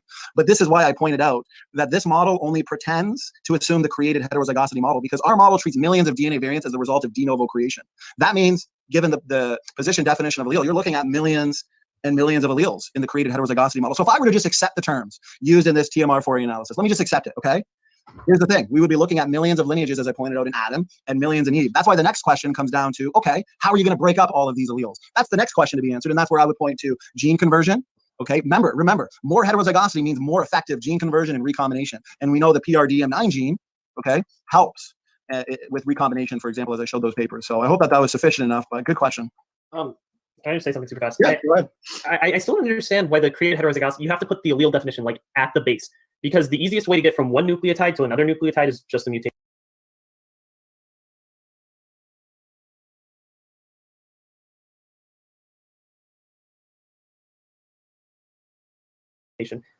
Recombination rates don't happen nearly fast enough for recombination to explain just all of the different lineages on Earth, right? You have like 1.4 recombination events per chromosome per generation. You're not going to get, tons and tons of haplogroups from that. It just doesn't work like that. Also, I'm pretty sure Argweaver, the program he used, does account for like differing recombination rates. You have to like standardize it by using something back through time. I forget how it's specifically done, but yeah, those are just two things. Yeah, those are some good points. Here's the thing, though, and I read an excerpt from a paper earlier where it shows that just because there's more diversity in a population, it doesn't mean that means that population is necessarily older. Like Africans have more working PRDM9 gene sites, and yet what do they have? Evidence for more recombination. Versus Europeans. Europeans are highly inbred. What happens with inbreeding? You get more levels of heterozygosity or more levels of homozygosity, which would reduce allelic variability. Now, here's the thing: the PRDM9 gene is well known to regulate, control, and influence recombination through hotspots. So, like I said, the created heterozygosity model would assume what? More heterozygosity, which means more functioning PRDM9 genes and more effective gene conversion. Gene conversion can actually split apart these design variants properly and more effectively. I want to point out one last thing. This is why I say that argument only pretends to assume created heterozygosity, because Dr. Carter and Dr. Sanford make it clear in their papers that these design variants would have been created within helpful and beneficial linkage groups. Like, how silly is it to assume that God creates Adam and Eve, he front loads all of these DNA differences, but then, oops, God accidentally placed them in sections of our DNA that can't recombine or can't work with gene conversion. I mean, that doesn't make any sense. So yeah, more PRDM9 gene sites in the past, less mutation accumulation, more levels of heterozygosity means more rounds of recombination, more effective rounds of gene conversion. So I think it's a plausible answer. I don't expect the evolutionists to tap out on it, but I'm happy with it. I think it fits well.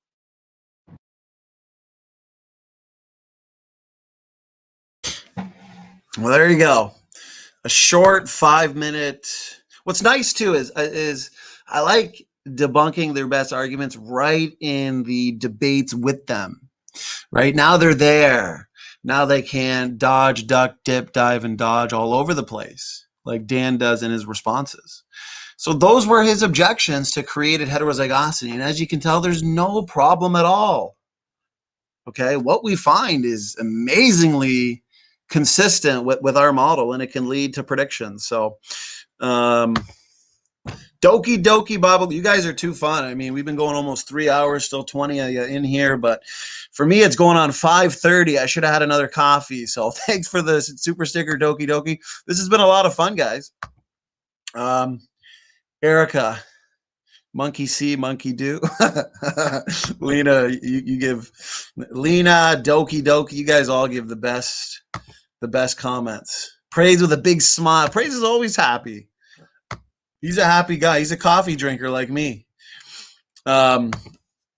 George Bond says, awesome. So Dr. John McKay, geologist, we're going to be hopefully having him on soon.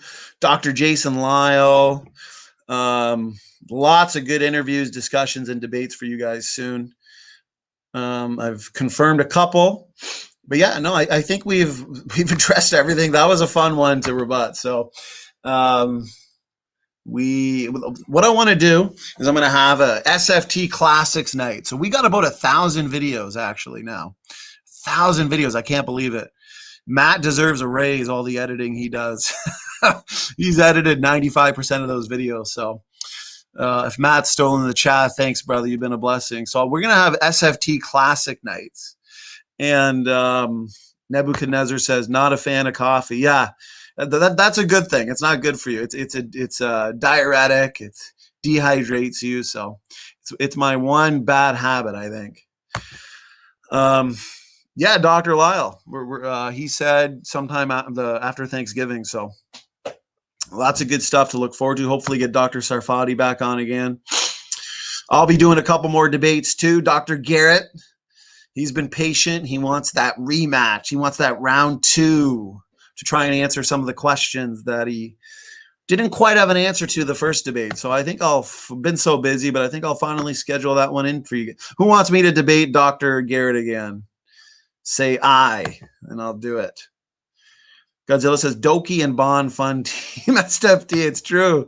It's true. Without Bond and Doki, we wouldn't be putting out all of these videos. So yeah, I got a whole collection of videos from the big shots that we're going to debunk, and we're going to have some SFT Classic nights. We got 1,000 videos, and a lot of people now, they haven't seen our videos. We made a lot of short, funny videos, especially with Ken Hovind. We've got some good videos of him. with like Professor Dave, Debunking the Evolutionist. So we're going to have SFT Classic Nights. I'm going to gather maybe 10 or 20 of the funniest old ones that I don't think a lot of you guys have seen. We're going to go live, probably have Raw Matt here, and we're going to go through them, have some good laughs. So Praise says no. We've got a whole playlist of Ron Garrett using his arguments from majority and arguments from consensus. Renwell W. He's maybe triggered over the Ken Hovind. Yeah, I could interact with you guys all night. I should probably get some sleep, 5:30 a.m. So that was a lot of fun. If anybody thinks there's no arguments, some arguments I missed there, let me know. But that really was one of the worst rebuttal videos I've seen. To think it was from Dan, Dodgeball Dan. So Lena says Dr. Garrett is fun. Yeah, we like him. I like him. Him and I talk through email. I'd love for him to come to Christ, you know. Got a whole playlist, Dr. Garrett. Anybody that is new to this channel, they love debates, discussions, go to, even if they don't agree with my position, go to the playlist section. Got a ton of good debates for you guys to keep you guys busy for hours. The last 6 months have been a blast. We put on so many good debates. So definitely check those out for people who are new to the channel. Godzilla Freak says consensus and extrapolation. Renwell says a debate with Garrett again would be cool. Yeah, we like Garrett. We like Garrett. He's there's no reason why we can't disagree but have respectful, cordial discussion. And you know, Dr. Garrett's been a blessing because he's got a PhD. He's been around for a while doing this. He's written on it. You know, he's written on genetic entropy, for example, and he's always willing to discuss these things. He's always willing to debate. I think I've had him on 7 or 8 times, debated Ken Hovind, Bill Morgan, Paul Price from CMI. I've debated him. He's debated Nephilim Free, Salvador Cordova. I mean, he's given us some good debates. Yeah, Kent's been on here for debates about 15 times now. So he's been a bless. Even when I was just a small little channel with 100 subscribers, Kent was willing to come on. So his debate with Derek Barnes was really good. Doki says dogs produce dogs. It's true. That's a fact right there. Nebuchadnezzar says green tea is a great alternative. Yes. Well, my wife bought me some good healthy organic tea called Breathe Easy. Helps with allergies. So I'm working towards better and healthier alternatives. Hans Gruber says, Dr. Ken Hovind is great to listen to. He helps me often. Amen. Yeah, years ago, it was his creation seminar that I watched that opened my eyes to a lot of this. So he's been a blessing, and he's been a blessing to this channel. Like I said, he's always been willing to come on. Even 2 years ago when our channel was small, he's been on for many debates. He's always willing to debate. Okay, so yeah, let's call it a night here. It's been a lot. I can't believe it's been we've done 5 hours of streaming today then between Sal and then Sal had an after show. So no, 8 hours maybe. It's been a busy night, guys. Tuesday, be here. Like I said, we're gonna address Erica's oil exploration arguments and lots more to look forward to. So Nebuchadnezzar says, if you need help with allergies, buy some desiccated. Is that how I say it? Desiccated kidney. It'll help with your histamine. Awesome. I'll look into that. I like natural substitutes. And definitely, yeah, sometimes my allergies act up. So, all right, guys, you guys have been awesome. It's been fun. I like interacting with the chat. You guys have asked a lot of good questions today. And, thank you, Renwell, for asking some good questions. Like I said, we like skeptics and critics here in the chat. We like good questions, good objections. And he says maybe we will help him think a little more positive in terms of creationism. So that's our goal. That's our goal, to show you guys the science and hopefully do our best to address your objections. So anyways, last visual of the day. Dr. Dan's been debunked again. Dr. Debunked Dan. So Everybody, God bless. Stay tuned for some more fun this week. If you didn't watch Salvador's lecture earlier on protein probabilities, please check it out. And SFT is out.